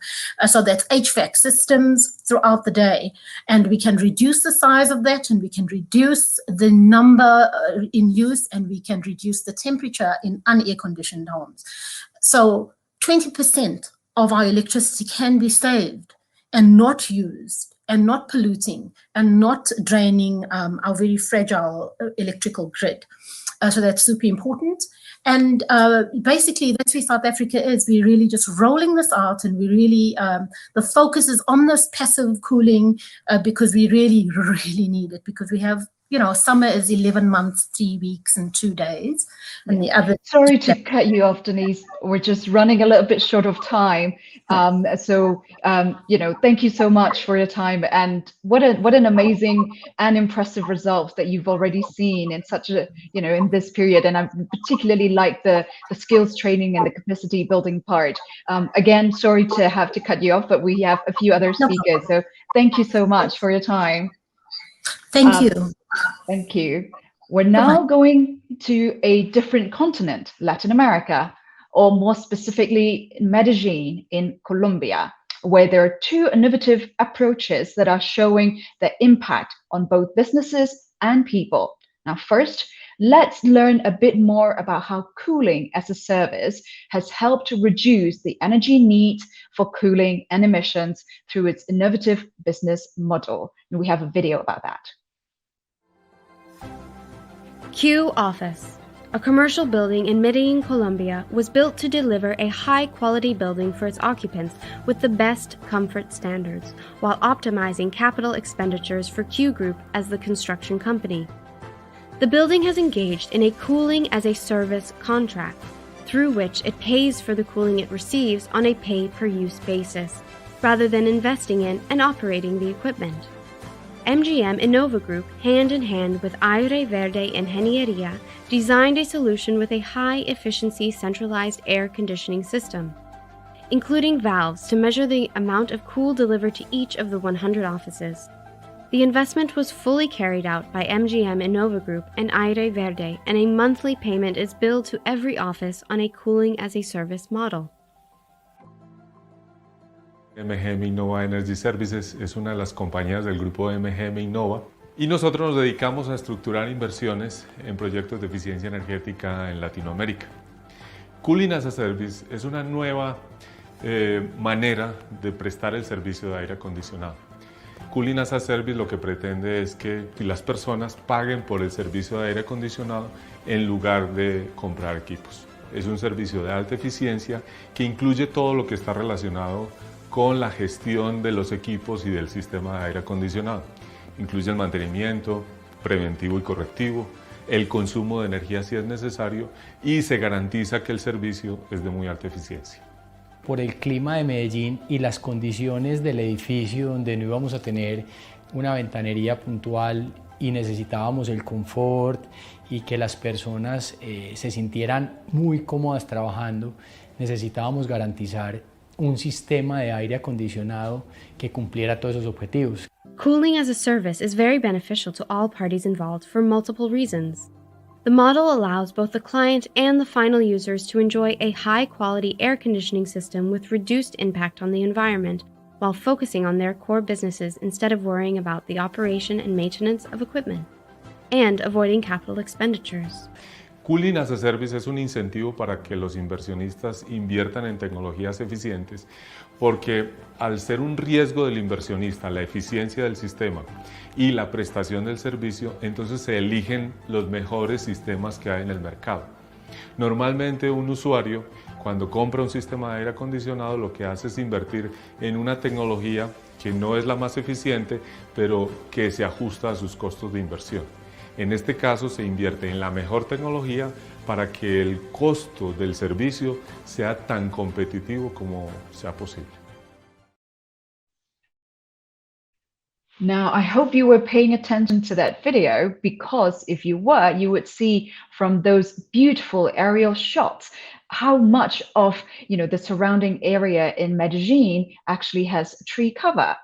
Now I'm going to turn to Professor Alejandro Restrepo Montoya from the Universidad Pontificia Bolivariana, I hope I got that right, about the impact of the Medellin Green Corridors project. Alejandro? Thank you, Tim, for this invitation. The traditional way of urban planning has gradually reduced the natural components and the environmental quality in the cities. It has increased the temperature, decreased the species of fauna and flora, and deteriorated the air quality. The World Health Organization states that 4,200,000 people die each year from diseases caused by environmental pollution. The response to this problem must be a prolonged action over time as healthier cities with solutions inspired by nature. In the last 80 years, the planet has reduced jungle and forest areas from 75 to 35%. It is possibly the first time that we face a global problem with this magnitude. Can we show the first slide, please? Thank you. From city planning, from sustainable urban interventions with natural elements and with the reduction of polluting sources, we can make a great contribution to our planet. This is the main challenge and the biggest opportunity. Implement planning policies and sustainable environmental urban interventions. Thank you very much. It is necessary to plan cities where environmental quality increases public health and consolidates ecological connectivity as an urban structuring agent. In every city, in every urban or rural setting, there is a history related to its original topographic and natural conformation. It is about following the footsteps of these evidences and restoring those natural components that have been reduced or lost. It is necessary to find the right balance between natural components and new urban developments. In Medellin, we have found in recent years how it's possible to articulate the natural components of the city, reduce temperatures, and improve the air quality through an environmental urbanism. A model of sustainable occupation has been proposed from the natural and social conditions to consolidate the environmental continuity as an ecological network. The main benefit will be the implementation of public health in urban planning processes with some principles, the use of nature as a principle of land planning, the increase in the planting of trees for air purification and temperature reduction, and the elimination of polluting factors. Is just considering that nature and society can be integrated to our construction processes and urban planning. That's it. Thank you very much. Muchas gracias, Alejandro. What a great presentation, linking, the importance of urban planning and including natural elements with, providing cooling. Again, muchas gracias. We are now going back to the African continent and looking at a new solution coming from Cameroon with Triomphant Chuleng. Now, Triomphant has a special place at SE4All because he is the runner-up of the first competition that was organized earlier this year at the SE4All Virtual Youth Summit. Triomphant is actually an engineer from Marua in Cameroon, and he is also the general manager of Clean Energy Services. Now, his bisolar tech refrigerator is one of our next solutions in action, and we have a video about that. Je suis Triomphant Chuleng, ingénieur en énergie renouvelable, spécialiste du photovoltaïque et thermique et fondateur de Clean Energy Services. À seulement 26 ans, Triomphant Chuleng est en passe de révolutionner l'accès à l'énergie dans son pays, le Cameroun. Installé à Marua, dans l'extrême nord, à un peu plus de 1300 km de Yaoundé, il est affecté par le déficit criard d'énergie et partant de là, des problèmes de conservation des aliments dans des réfrigérateurs. À Marua, il n'est pas rare de passer plusieurs jours sans électricité du fait des délestages. On s'est concentré dans une enceinte adiabatique vraiment fermée pour pouvoir conserver pas mal d'aliments qui avaient, pour éviter les pertes post-récolte et le faible accès à l'électricité également de la région. Nous avons vraiment poussé à cela. C'est donc pour résoudre ce problème que Triomphant Chuleng a développé une solution plutôt innovante. Un réfrigérateur solaire qui intègre à la fois l'énergie photovoltaïque et thermique, lui permettant de fonctionner 24 heures sur 24 sans l'utilisation de batteries pour le stockage. De quoi produire une température nécessaire pour conserver les aliments, les produits pharmaceutiques et surtout les vaccins sensibles en cette période de Covid-19. On peut également conserver les vaccins. Et une commande nous permet de fixer la température des vaccins entre par exemple 2 et 8 degrés. Et si on est en mode vaccin, que ce soit le jour ou la nuit, on a sans stockage, de façon continue, une bonne température pour la conservation des vaccins. Et en plus, l'épaisseur d'isolation est réduite. Et puis, il fonctionne 24 heures sur 24. Et bien sûr, est fait de matériaux locaux. Un projet porteur dans cette partie du Cameroun qui se heurte rapidement au problème du coût de production. En utilisant les matériaux classiques, un réfrigérateur reviendrait à l'utilisateur final à un montant avoisinant les 600 000 francs CFA, soit 915 €. Trop cher pour le Camerounais moyen. Le jeune ingénieur a alors l'idée d'utiliser la réalité de son environnement pour en faire un atout. Maroua, étant situé dans la zone sahélienne, le soleil est une ressource garantie. Il pense alors à utiliser l'énergie solaire pour alimenter sa trouvaille et le matériel local, notamment le bambou, le bois, pour fabriquer la structure. On a remarqué que le liège de bambou était un très bon isolant qui se rapprochait de l'isolant habituel, le polyuréthane ou le polystyrène, avec lequel on fait un alliage pour avoir une très bonne isolation et puis pouvoir utiliser cette isolation pour pouvoir vraiment faire notre enceinte à réfrigérer ou faire notre boyau de stockage. Ce faisant, les coûts de production sont divisés par 2 et le produit final revient à l'utilisateur à 300 000 francs CFA, soit 457 €. Une fois installé, la seule maintenance à faire, c'est de pouvoir nettoyer juste la surface des panneaux de temps en temps. Et notre système, il est facilement utilisable, il est transportable, il est bien réplicable et assez simple à reproduire. Outre le côté conservation, le Bisolar Tech Fridge dégage également assez d'énergie pour pouvoir permettre à ses utilisateurs de recharger via des terminaux adaptés leur téléphone portable ou brancher une radio, une plus-value qui s'apparente à un luxe dans le contexte local. À l'avenir, le jeune prodige camerounais prévoit d'étendre sa solution sous des formes beaucoup plus communautaires. Il envisage notamment de mettre sur pied de grands conteneurs réfrigérés dans lesquels les communautés tout entières pourront enfin accéder au précieux sésame pour stocker leurs aliments en toute sécurité tout en protégeant l'environnement.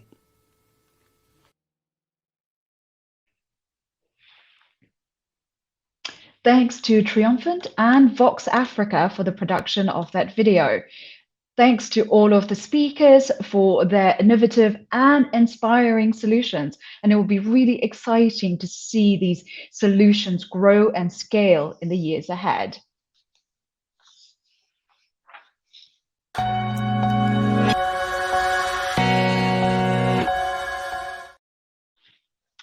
Now, many governments have recently made commitments to achieve net zero emissions by 2050 in the run-up to COP26, which will be held later this year in the United Kingdom.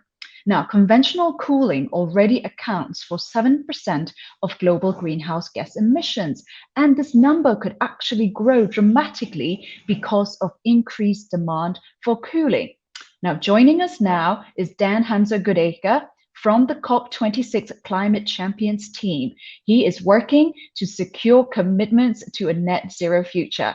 Now, Dan, we've heard from speakers earlier in the day and also from videos that, over 1 billion people currently do not have access to cooling, and a further 2.3 billion who are likely to have inefficient cooling. I mean, that's a large proportion of the world population. So how can we deliver, cooling for all without jeopardizing our energy and climate goals?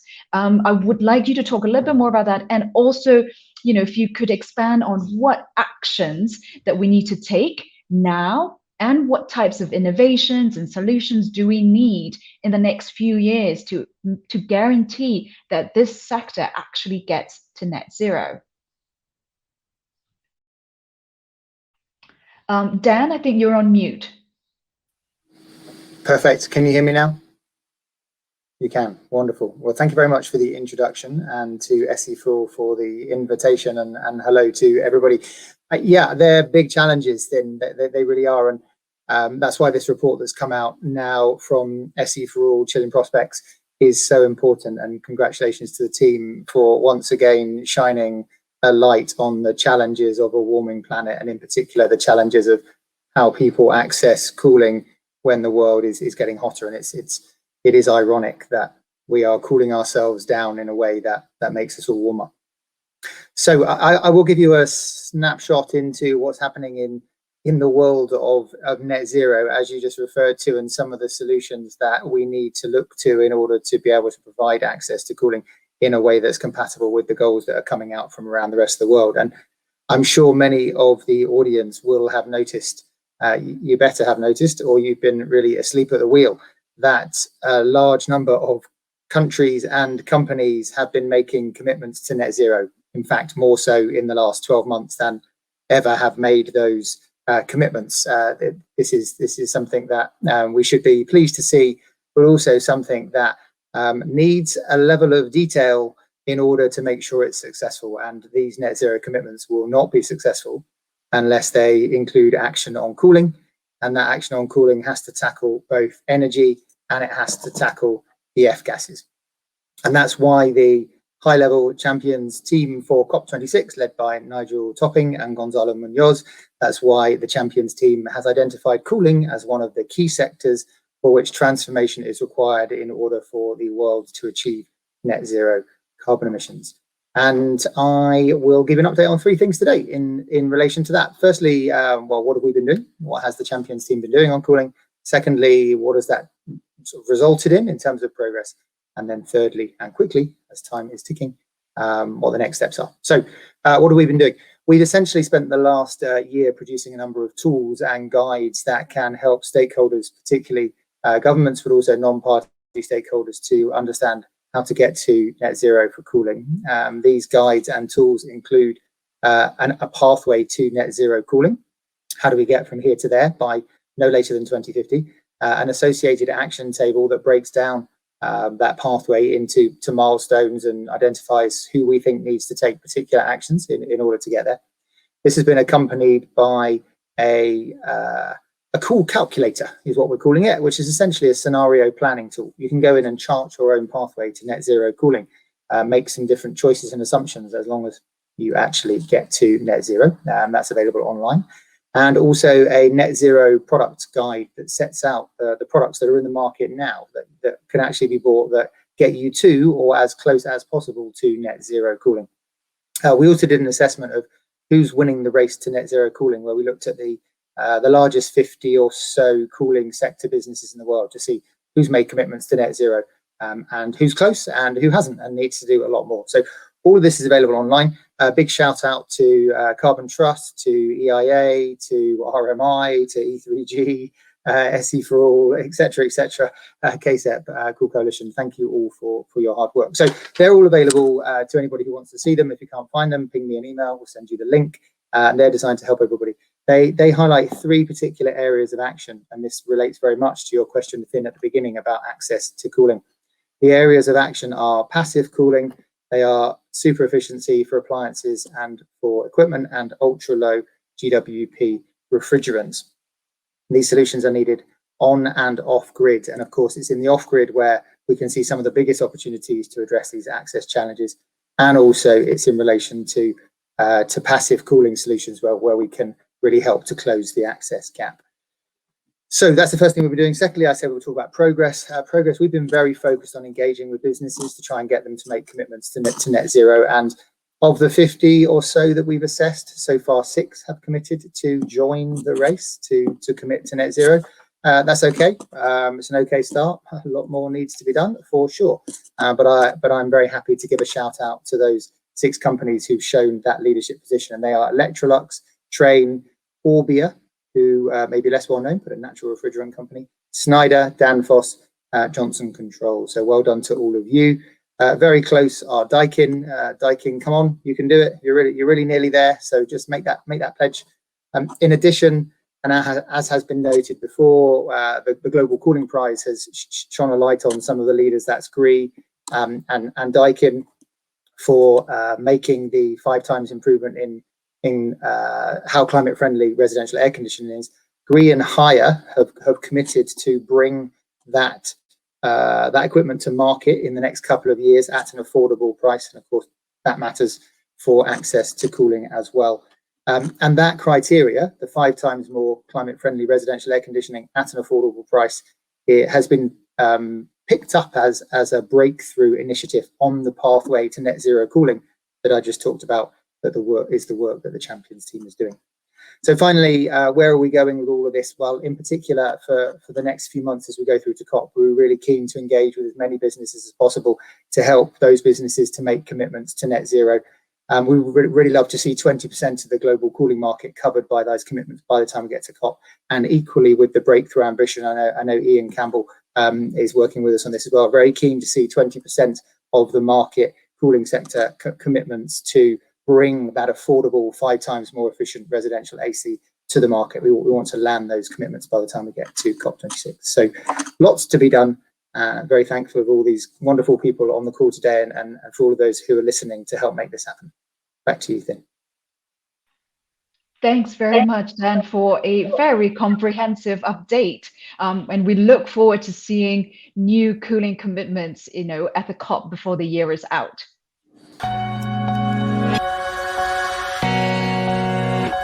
Joining us today for the final session of this event are 2 speakers who know a very good amount about vaccine cold chains and health facility electricity access. I'd like to introduce two colleagues of ours. The first is Martina Bossi from the World Bank. And the second is Luc Severi, who's a program manager from Sustainable Energy for All.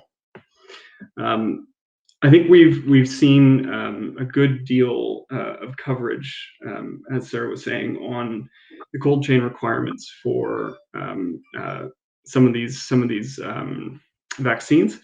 And this session is really dedicated to diving into two elements. First on the cold chain, and the second on health facility electricity access. So with technology issues resolved, and apologies for that, I'd like to dive in and start with Martina, for example. So Martina, maybe could you briefly introduce yourself? And then it would be great if you could tell us about the scale of the challenge that World Bank clients are facing from a global perspective. And then maybe a bit about, at the country level, how does vaccine cold chain readiness compare across different income groups? And then what other factors, in your view, would affect a country's ability to deliver the vaccine through sustainable cold chain?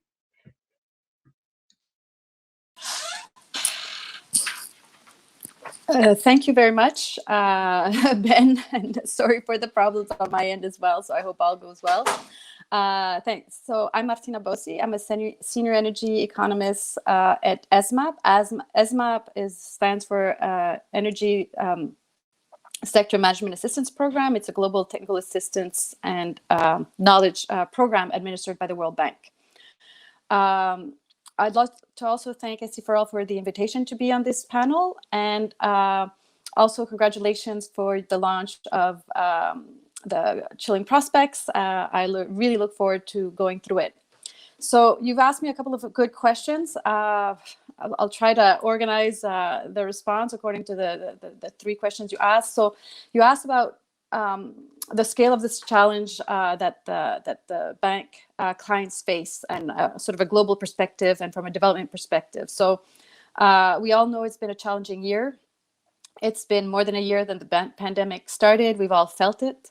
Like many others, we're encouraged by the rapid development and regulatory approval of the vaccines, and also studies confirming their effectiveness. I think this is really positive news. We all welcome that, and we're following very closely the rollout in different countries. I cannot say how concerned we are about the lack of equity in the deployment of the vaccines.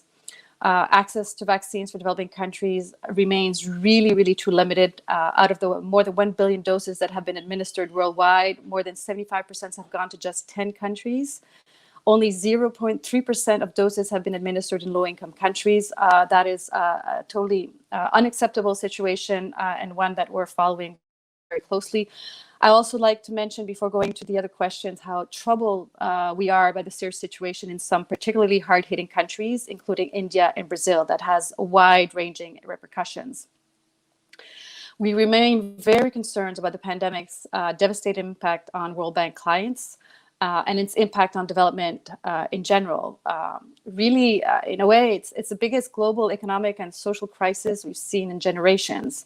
Not all countries are the same, but what we're seeing is contraction of GDP, increases in extreme poverty.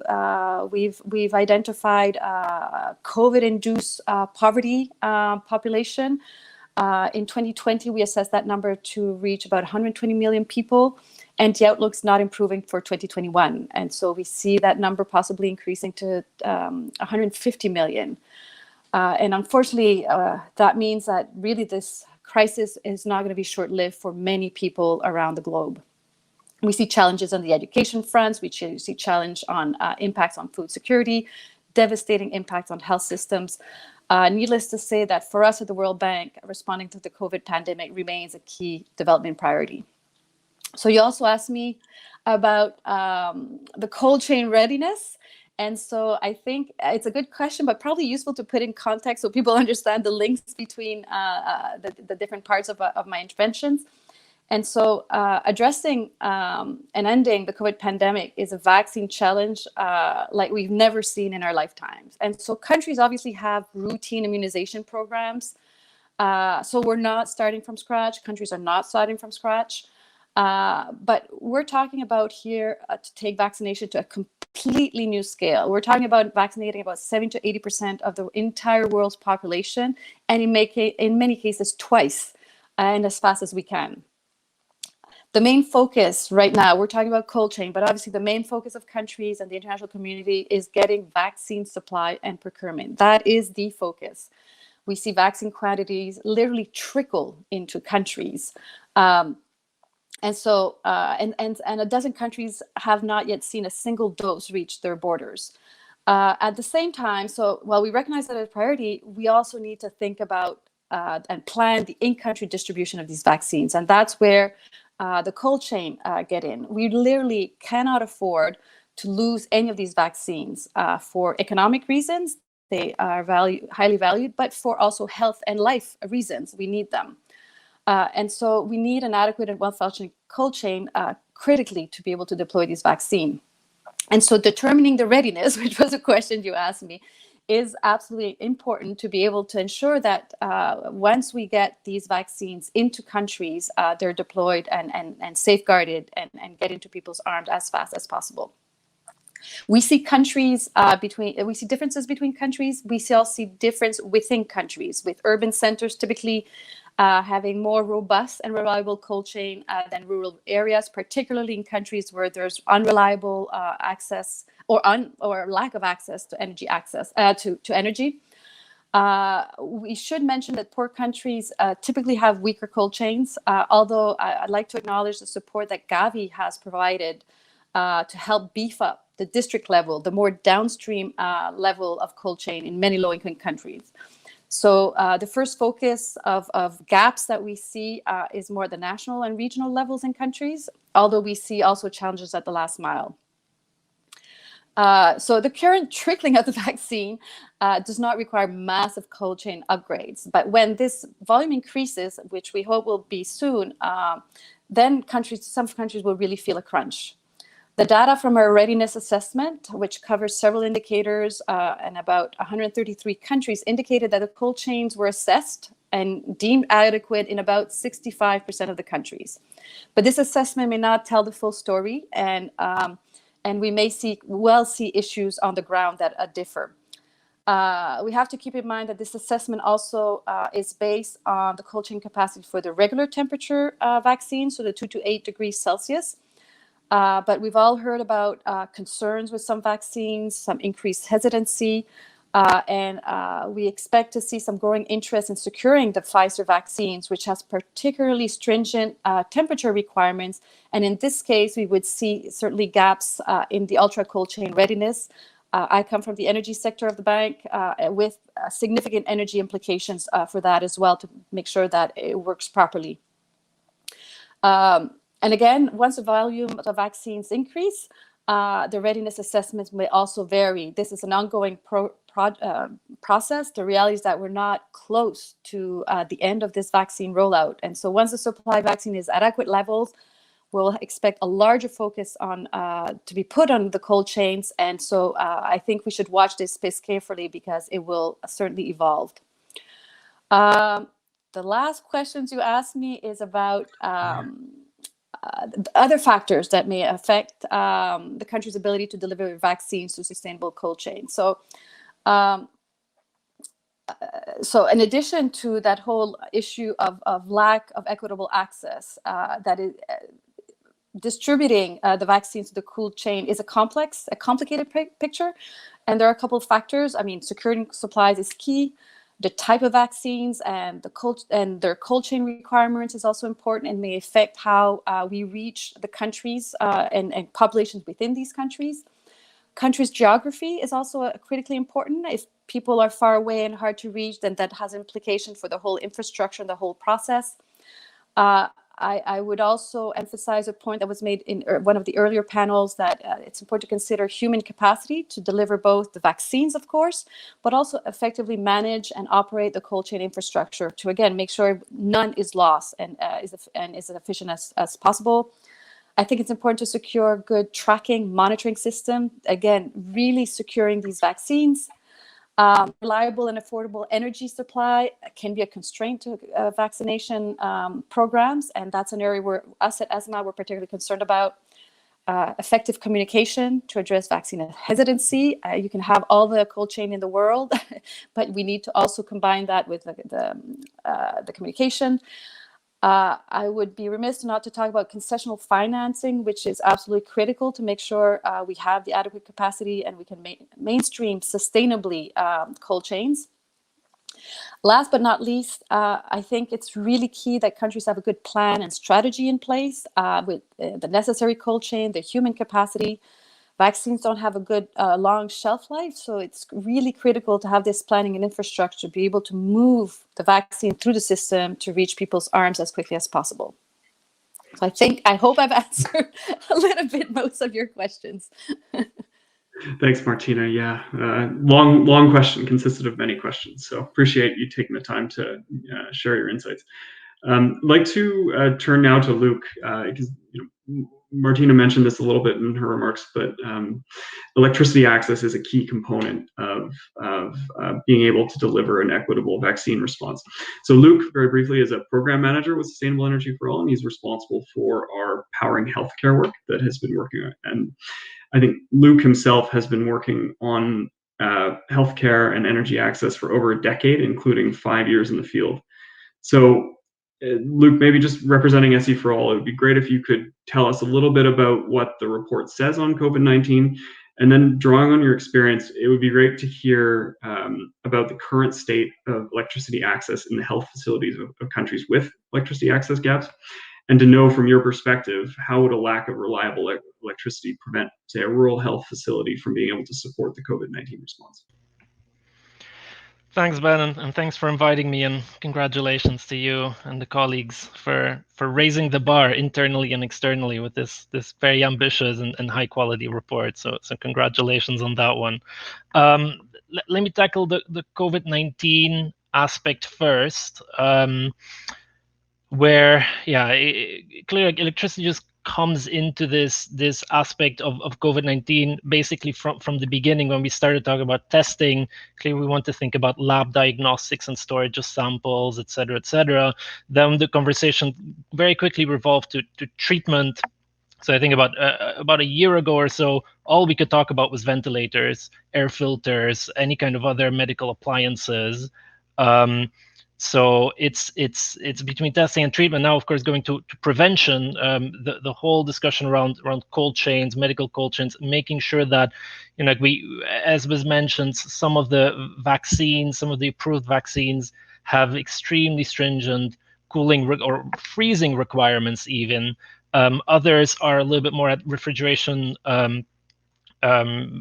capacity, but there are many limitations that we either are running up against today, both in the developing world, but even in the developed world in terms of logistics, and especially on the transportation side. But clearly, I think it's clear, like as Martina mentioned as well, supply remains the most important factor today. but very, very quickly the next one will become storage, will become transport, will become point of service, and making sure that we can do that to essentially ensure that we do this in an equitable way, and that not all the vaccines just stay in the urban areas where we may have some storage, but that we also target more specifically those communities, those individuals, those households that are perhaps even more vulnerable, but they're also very far away from perhaps even just a health center, right? In terms of distance that needs to be covered. And that is really one of the areas that the report delves into in trying to provide some numbers. Like, I don't want to give all the numbers because you'll forget them. So really go to the report, read it, make notes. But in general, the report does mention that there's an estimated 1.4 billion people living in the last mile in the countries that are at high risk, even if temporarily, but still they are currently considered to be at high risk from a lack of access to cooling that will prevent them from accessing the COVID-19 vaccine. The other part that the report also mentions, both in terms of challenges and solutions, it really builds on the point that Martina mentioned, which is we talk about cold chain, and then very quickly we think about, okay, infrastructure, let's get this done. But clearly it's not just hardware, it's hardware and software. It's making investments today, making investments in the CapEx, while not forgetting about the OpEx, the operational expenditures, the O&M that ultimately will define whether or not we really reduce vaccine wastage, whether or not we're really able to not just take advantage of COVID-19 and get this pandemic behind us, but really build up our health sector resilience. In essence, prepare for the next COVID-19, the next Ebola, to make sure that we actually take advantage of that. So that is the whole COVID-19 angle. Clearly, like what we're bringing in, like as your colleagues, Ben, approaching this more from the energy access side, the access to electricity side, looking at health facilities in particular, is going beyond COVID and going beyond vaccines and looking at the health facility holistically in terms of what are the energy needs, what are the power needs, how are they currently being met, how could they be met, and how can we, for lack of a better word, take advantage of this pandemic and of the momentum that's been created to really shine a light on the gap that exists, the energy poverty in the health sector, and try and bridge it, try and really fill that gap in the next couple of years. And I don't think I need to explain to you where electricity comes in healthcare delivery. I mean, you have to think of both direct areas in terms of being able to run your appliances, having light in the middle of the night when women show up to deliver, having clean water, sterilizing your equipment, etc. And the list is very, very long in terms of where power either plays a direct or an indirect role in quality care, both quantity of care as well as quality of care. And then maybe to touch on like what we know right now in terms of the access gap is not enough. I'll start with that, is we don't know enough, but data is probably the first big area that we in our Powering Healthcare program and the sector at large is really focusing on. And in a positive way, we are making a big dent in it, but we're not where we need to be. What we do know is that, like, just pulling some statistics from recent studies, about 60% of clinics in low and middle income countries combined lack access to reliable power. 60%. And that's low and middle income. So if you just distill the lower income countries alone, clearly the issue becomes worse. And then there are a few more detailed country-level surveys actually carried out by Martina's colleagues that really delved more deeply into quality of power, that essentially showed two things. One is, on average, like that older number that's floating around in terms of 1 in 4 clinics, especially primary healthcare facilities, lacks power altogether. That's still kind of being confirmed. If we don't take into account, maybe they have a light bulb, maybe they have power to charge a cell phone, but for all intents and purposes, they cannot be considered to have any significant access to power. And then conversely, those clinics that are actually connected to a main grid, to a large utility, for example, also still suffer largely from long outages, from power outages that, of course, if this happens in the middle of a surgery or another medical procedure, it can be life-threatening. So it's not that on-grid is necessarily the solution. It's not that this problem is isolated to off-grid and to rural health facilities. The problem is actually quite large. So I'll hand it back to you, Ben. But I hope I more or less answered your suite of questions. Yeah, thanks, Luc. That's really quite helpful. I think it's evident that the solutions to the cold chain challenge lie not simply in equipment, and that there's a range of things that we've talked about here and actually in the panels before, things like maintenance and training, understanding how these technologies work, their efficiency, and the energy that goes into powering them, of course. So, with that in mind, I just probably turn back to Martina now. In terms of the World Bank's response to the pandemic, dig a little deeper. I think it would be really great to hear a little bit about how much support the World Bank is addressing, if it's available, how much support the World Bank is offering to cold chain specifically, and which countries may benefit from assistance.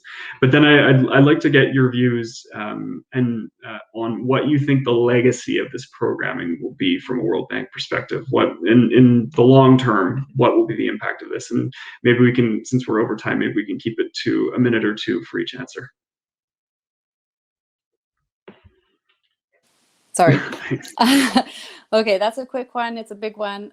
So just quickly, last fall, you asked me about the bank's support to the COVID response. As I said, this is a development priority for us.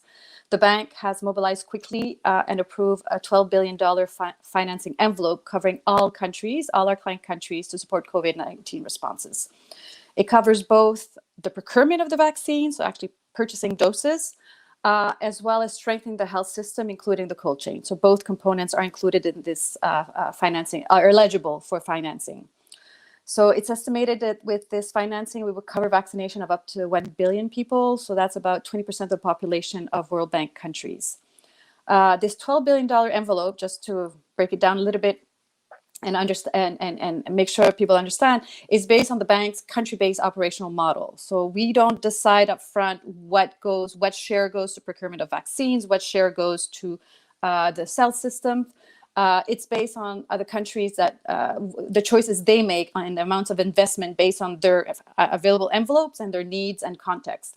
And some countries may want to use the World Bank resources to secure vaccine doses. Others may want to use to focus on strengthening of health system, and many are choosing both. I'd like to just focus a little bit on the strengthening of health systems because you mentioned that. I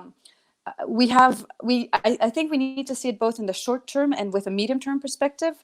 So in the short term, the vaccines are valuable. It's important and urgent to ensure that the countries has reliable and effective cold chains and health system through which the vaccines pass through and are deployed to reach the population and minimize losses. So this is the priority. Reliable, functional cold chain from port of entry to people's arm and the last mile. But we also need to think, I think Luc alluded to this, this is not the last time we're probably going to see a health crisis. And so we're really interested in leaving greater sustainability behind. It's an opportunity to help set up long-lasting solutions. The issue of strengthening health system has a longer time horizon. It's not a one-shot deal. So this means looking at countries' capacity and how strengthen health institution, but also environmental sustainability. And we're really keen to help countries that are interested to invest in a more reliable, sustainable cold chain infrastructure, and that is more climate friendly. And that will ultimately also reduce operational costs. So getting to the details, so far we've approved 19 World Bank operations amounting to over $2 billion. $4 billion are expected in over 50 countries by June, and then more after that. And so far, as I think many of us would have expected, the bulk of the funding associated with these financing envelopes that are being mobilized is going to the purchase of vaccines. Out of the $2 billion, out of that money that's being mobilized so far, it's about 150 million doses that will be procured with World Bank financing. But we're seeing projects that cover all aspects of the cold chain as well, from building new cold store capacities to procuring walk-in cold rooms to vaccine refrigerators and freezers that importantly meet the WHO performance, quality, and safety standards to make sure that, again, that they are reliable and safeguard the vaccines. We also see a lot of interest in passive cold storage devices to particularly reach the last mile where we don't have all the infrastructure. Transportation is important, and we're seeing interest in including drones to deliver the vaccines in remote and difficult to reach areas. Logistics support, this is an incredibly logistics intensive operation. Monitoring devices, also to get back at Luke's point, solar energy systems to make this more sustainable and lower cost to operate, etc. And so again, as countries start getting more vaccines, this picture may also evolve. And I'd just like to take a couple of seconds to mention that ESMAP is also provided through financing obtained from our donors, providing support to complement the bank's financing towards more climate-friendly and reliable cold chains. So we've allocated $9 million in grants and investments, in grants to support technical assistance and climate-friendly cold chain investments in low-income countries. And our investment support is going dedicated to those in fragile environments such as Somalia, Afghanistan, and Sudan, where there are huge gaps and big needs. So lastly, you asked me a tricky question about what we think the legacy will be. I guess it's kind of early days to determine what the legacy will be as well of the bank, as well as ESMAP support to the COVID-19 response. But what we hope to see is that together with our partners, we've helped countries halt the pandemic. We also hope that we've helped countries strengthen their health systems, including cold chains. Really, our aim is to leave a legacy in terms of a reliable, more sustainable cold chain that will help countries be better prepared for the future health crisis and also more resilient to those future health crises. So in short, that's a health system and cold chain that is reliable, has a lower carbon footprint, resilient to climate risk, including extreme heat in many of these countries, and be less costly to operate and manage. And so I guess in a nutshell, we hope that our legacy will be helping address what we see the two biggest global crises of our time, COVID-19 and the climate crisis. Thanks. Thanks very much. Yeah, that's really, really interesting. I think it's also, for me, thinking about, if we need booster shots, or if the extent of the legacy for these vaccine cold chains is not yet known in terms of in terms of the COVID response. It may extend quite some time. So resilient health systems are going to be incredibly important, not just for that, but also for making up on routine vaccinations that have been missed in the developing world. So we'll go to Luke, and then we'll conclude. Go to Luke for a short final question. It would be, helpful to know what you think the next steps are on health facility electrification. So can you tell us a little bit about what needs to be done to accelerate that in terms of health facility electrification? And how can those efforts dovetail with the COVID-19 response?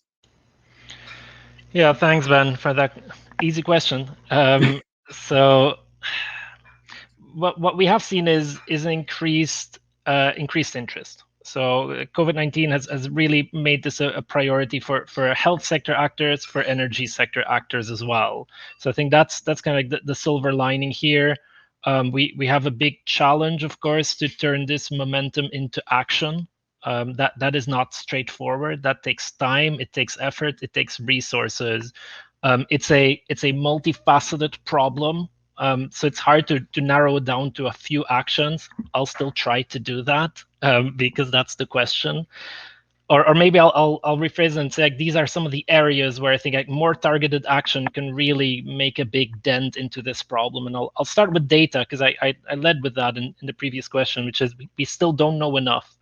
We don't know necessarily enough about where are all the clinics, how much power do they have, what do they need, both on the supply side and power solutions, also on the demand side in terms of medical and non-medical appliances.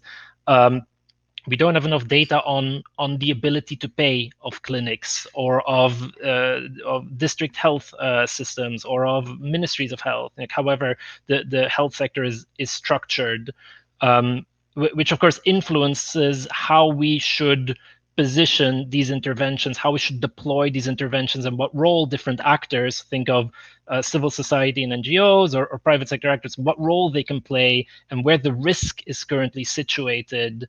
And then the last point on data is around maybe just a tangible opportunity that we're seeing, that we're actually currently rolling out in Nigeria and in Sierra Leone, and that's using data, using geospatial analysis, using the rich data that does exist, especially at the country level, to carry out these types of scenario analyses for COVID-19 vaccine rollout, for analyzing, doing needs assessments and gap assessments in particular, to see where are the risks, where are the opportunities, also to perhaps turn some of these investments in medical cold chain, if later on they're no longer necessary, to revert them into another type of cold chain opportunity, perhaps for food storage.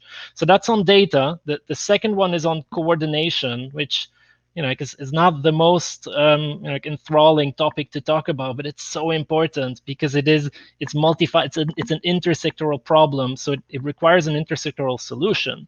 So that means coordination between energy and health, as well as coordination between public and private, right? It's like that complicated matrix of getting everybody aligned, getting everyone on the same page, and being very clear in terms of who plays what role and how can we make sure that we leverage each other's skills much better than before.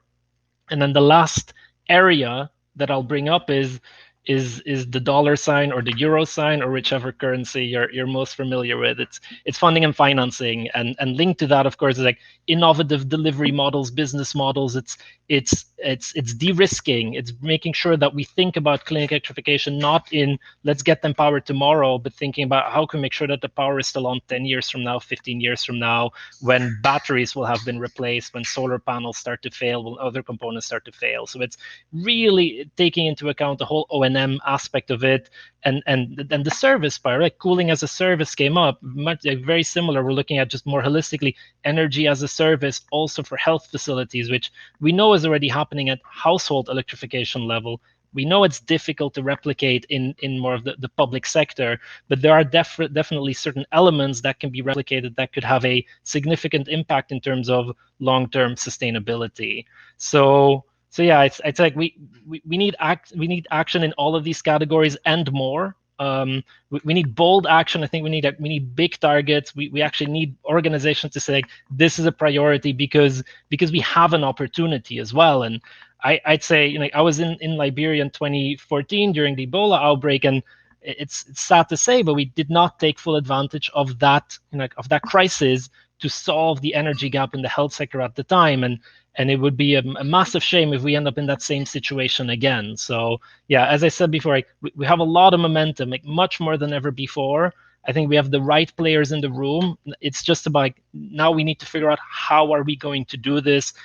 We, the royal we, the collective we, and that as I said, includes partners from public sector, like national level, international. It's UN agencies, it's public, it's civil society, it's private sector, it's donors, it's investors, etc. They all have a role to play. But yeah, just to start where we started, I think this whole broadcast with be bold and make a bold action. That's exactly what we need. We need a bold action. We need to make sure that by 2025, every single clinic has access to reliable electrification. Back to you. Thanks very much, Luke. Yeah, and I would just say as well, I think in times of crisis, sometimes we benefit from people working on different things coming together, who have been working on different things for a long time, coming together to solve big problems. And I think I hope we see more of that in the coming months and years to address some of the challenges that you have both raised. I want to thank both of you for taking part. I think the audience would really have benefited from, I hope the audience has really benefited from your expertise on the cold chain side, on the health facility electrification side.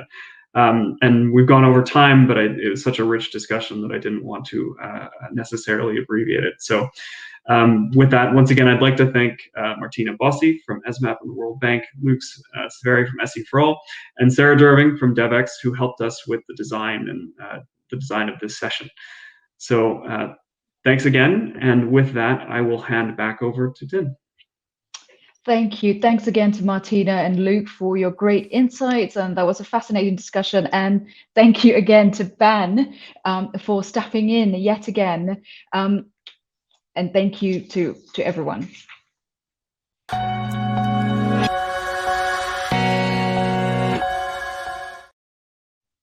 Well, we have come to the end of our time together. I know it's hard to imagine, but thank you for staying with us. We have actually gone quite a bit over time, but like Ben said earlier, the discussions were so fascinating that I hope you had stayed with us throughout this journey today. Again, I'd like to just thank all the speakers and everyone involved, but also I would like to remind you that just because the session today is ending doesn't mean that this is the end of your journey on sustainable cooling. Now, we encourage you, all of you, to actually continue the journey with us. Now, for example, SE4All has teamed up with the Cool Coalition to come up with a series of webinars around under the banner of hashtag This Is Cool, which is based on our This Is Cool campaign. Now, in these webinars, we showcase actions that can be taken across the world to make efficient and climate-friendly cooling a reality for everyone.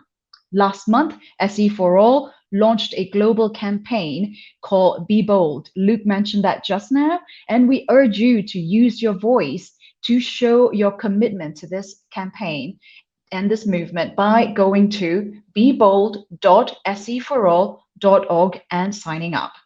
And once you've signed up, please spread the word on social media using hashtag SDG7BeBold. We need as many people as possible to show their support for SDG 7. Now, we also have a lot of really interesting events that's going to be happening throughout the rest of this year. And that includes events that are linked to the UN High-Level Dialogue on Energy in September, and of course, COP26, that's going to be happening later this year in November. We also look forward to seeing you all for the SE4All Forum that's going to be happening next year in Kigali in Rwanda. Now, thank you to the amazing team at SE4All that made this launch possible. Thank you again to Ben for very gamely stepping up to the challenge and hosting 2 sessions at the last minute. Thank you to all our specialists who join us today, who, you know, despite their very, very busy schedules, shared their insights and expertise with us. And thank you to our sponsors, the Kigali Cooling Efficiency Program and the Swiss Agency for Development Cooperation, our funders and our partners, especially the Cool Coalition. And of course, I would also like to thank Yujiko, who is a young Japanese composer who supported us today with his beautiful music, which we heard throughout the broadcast. And last but definitely not the least, thank you again to our audience for staying with us. Till we meet again, I wish you all a very good afternoon or good night.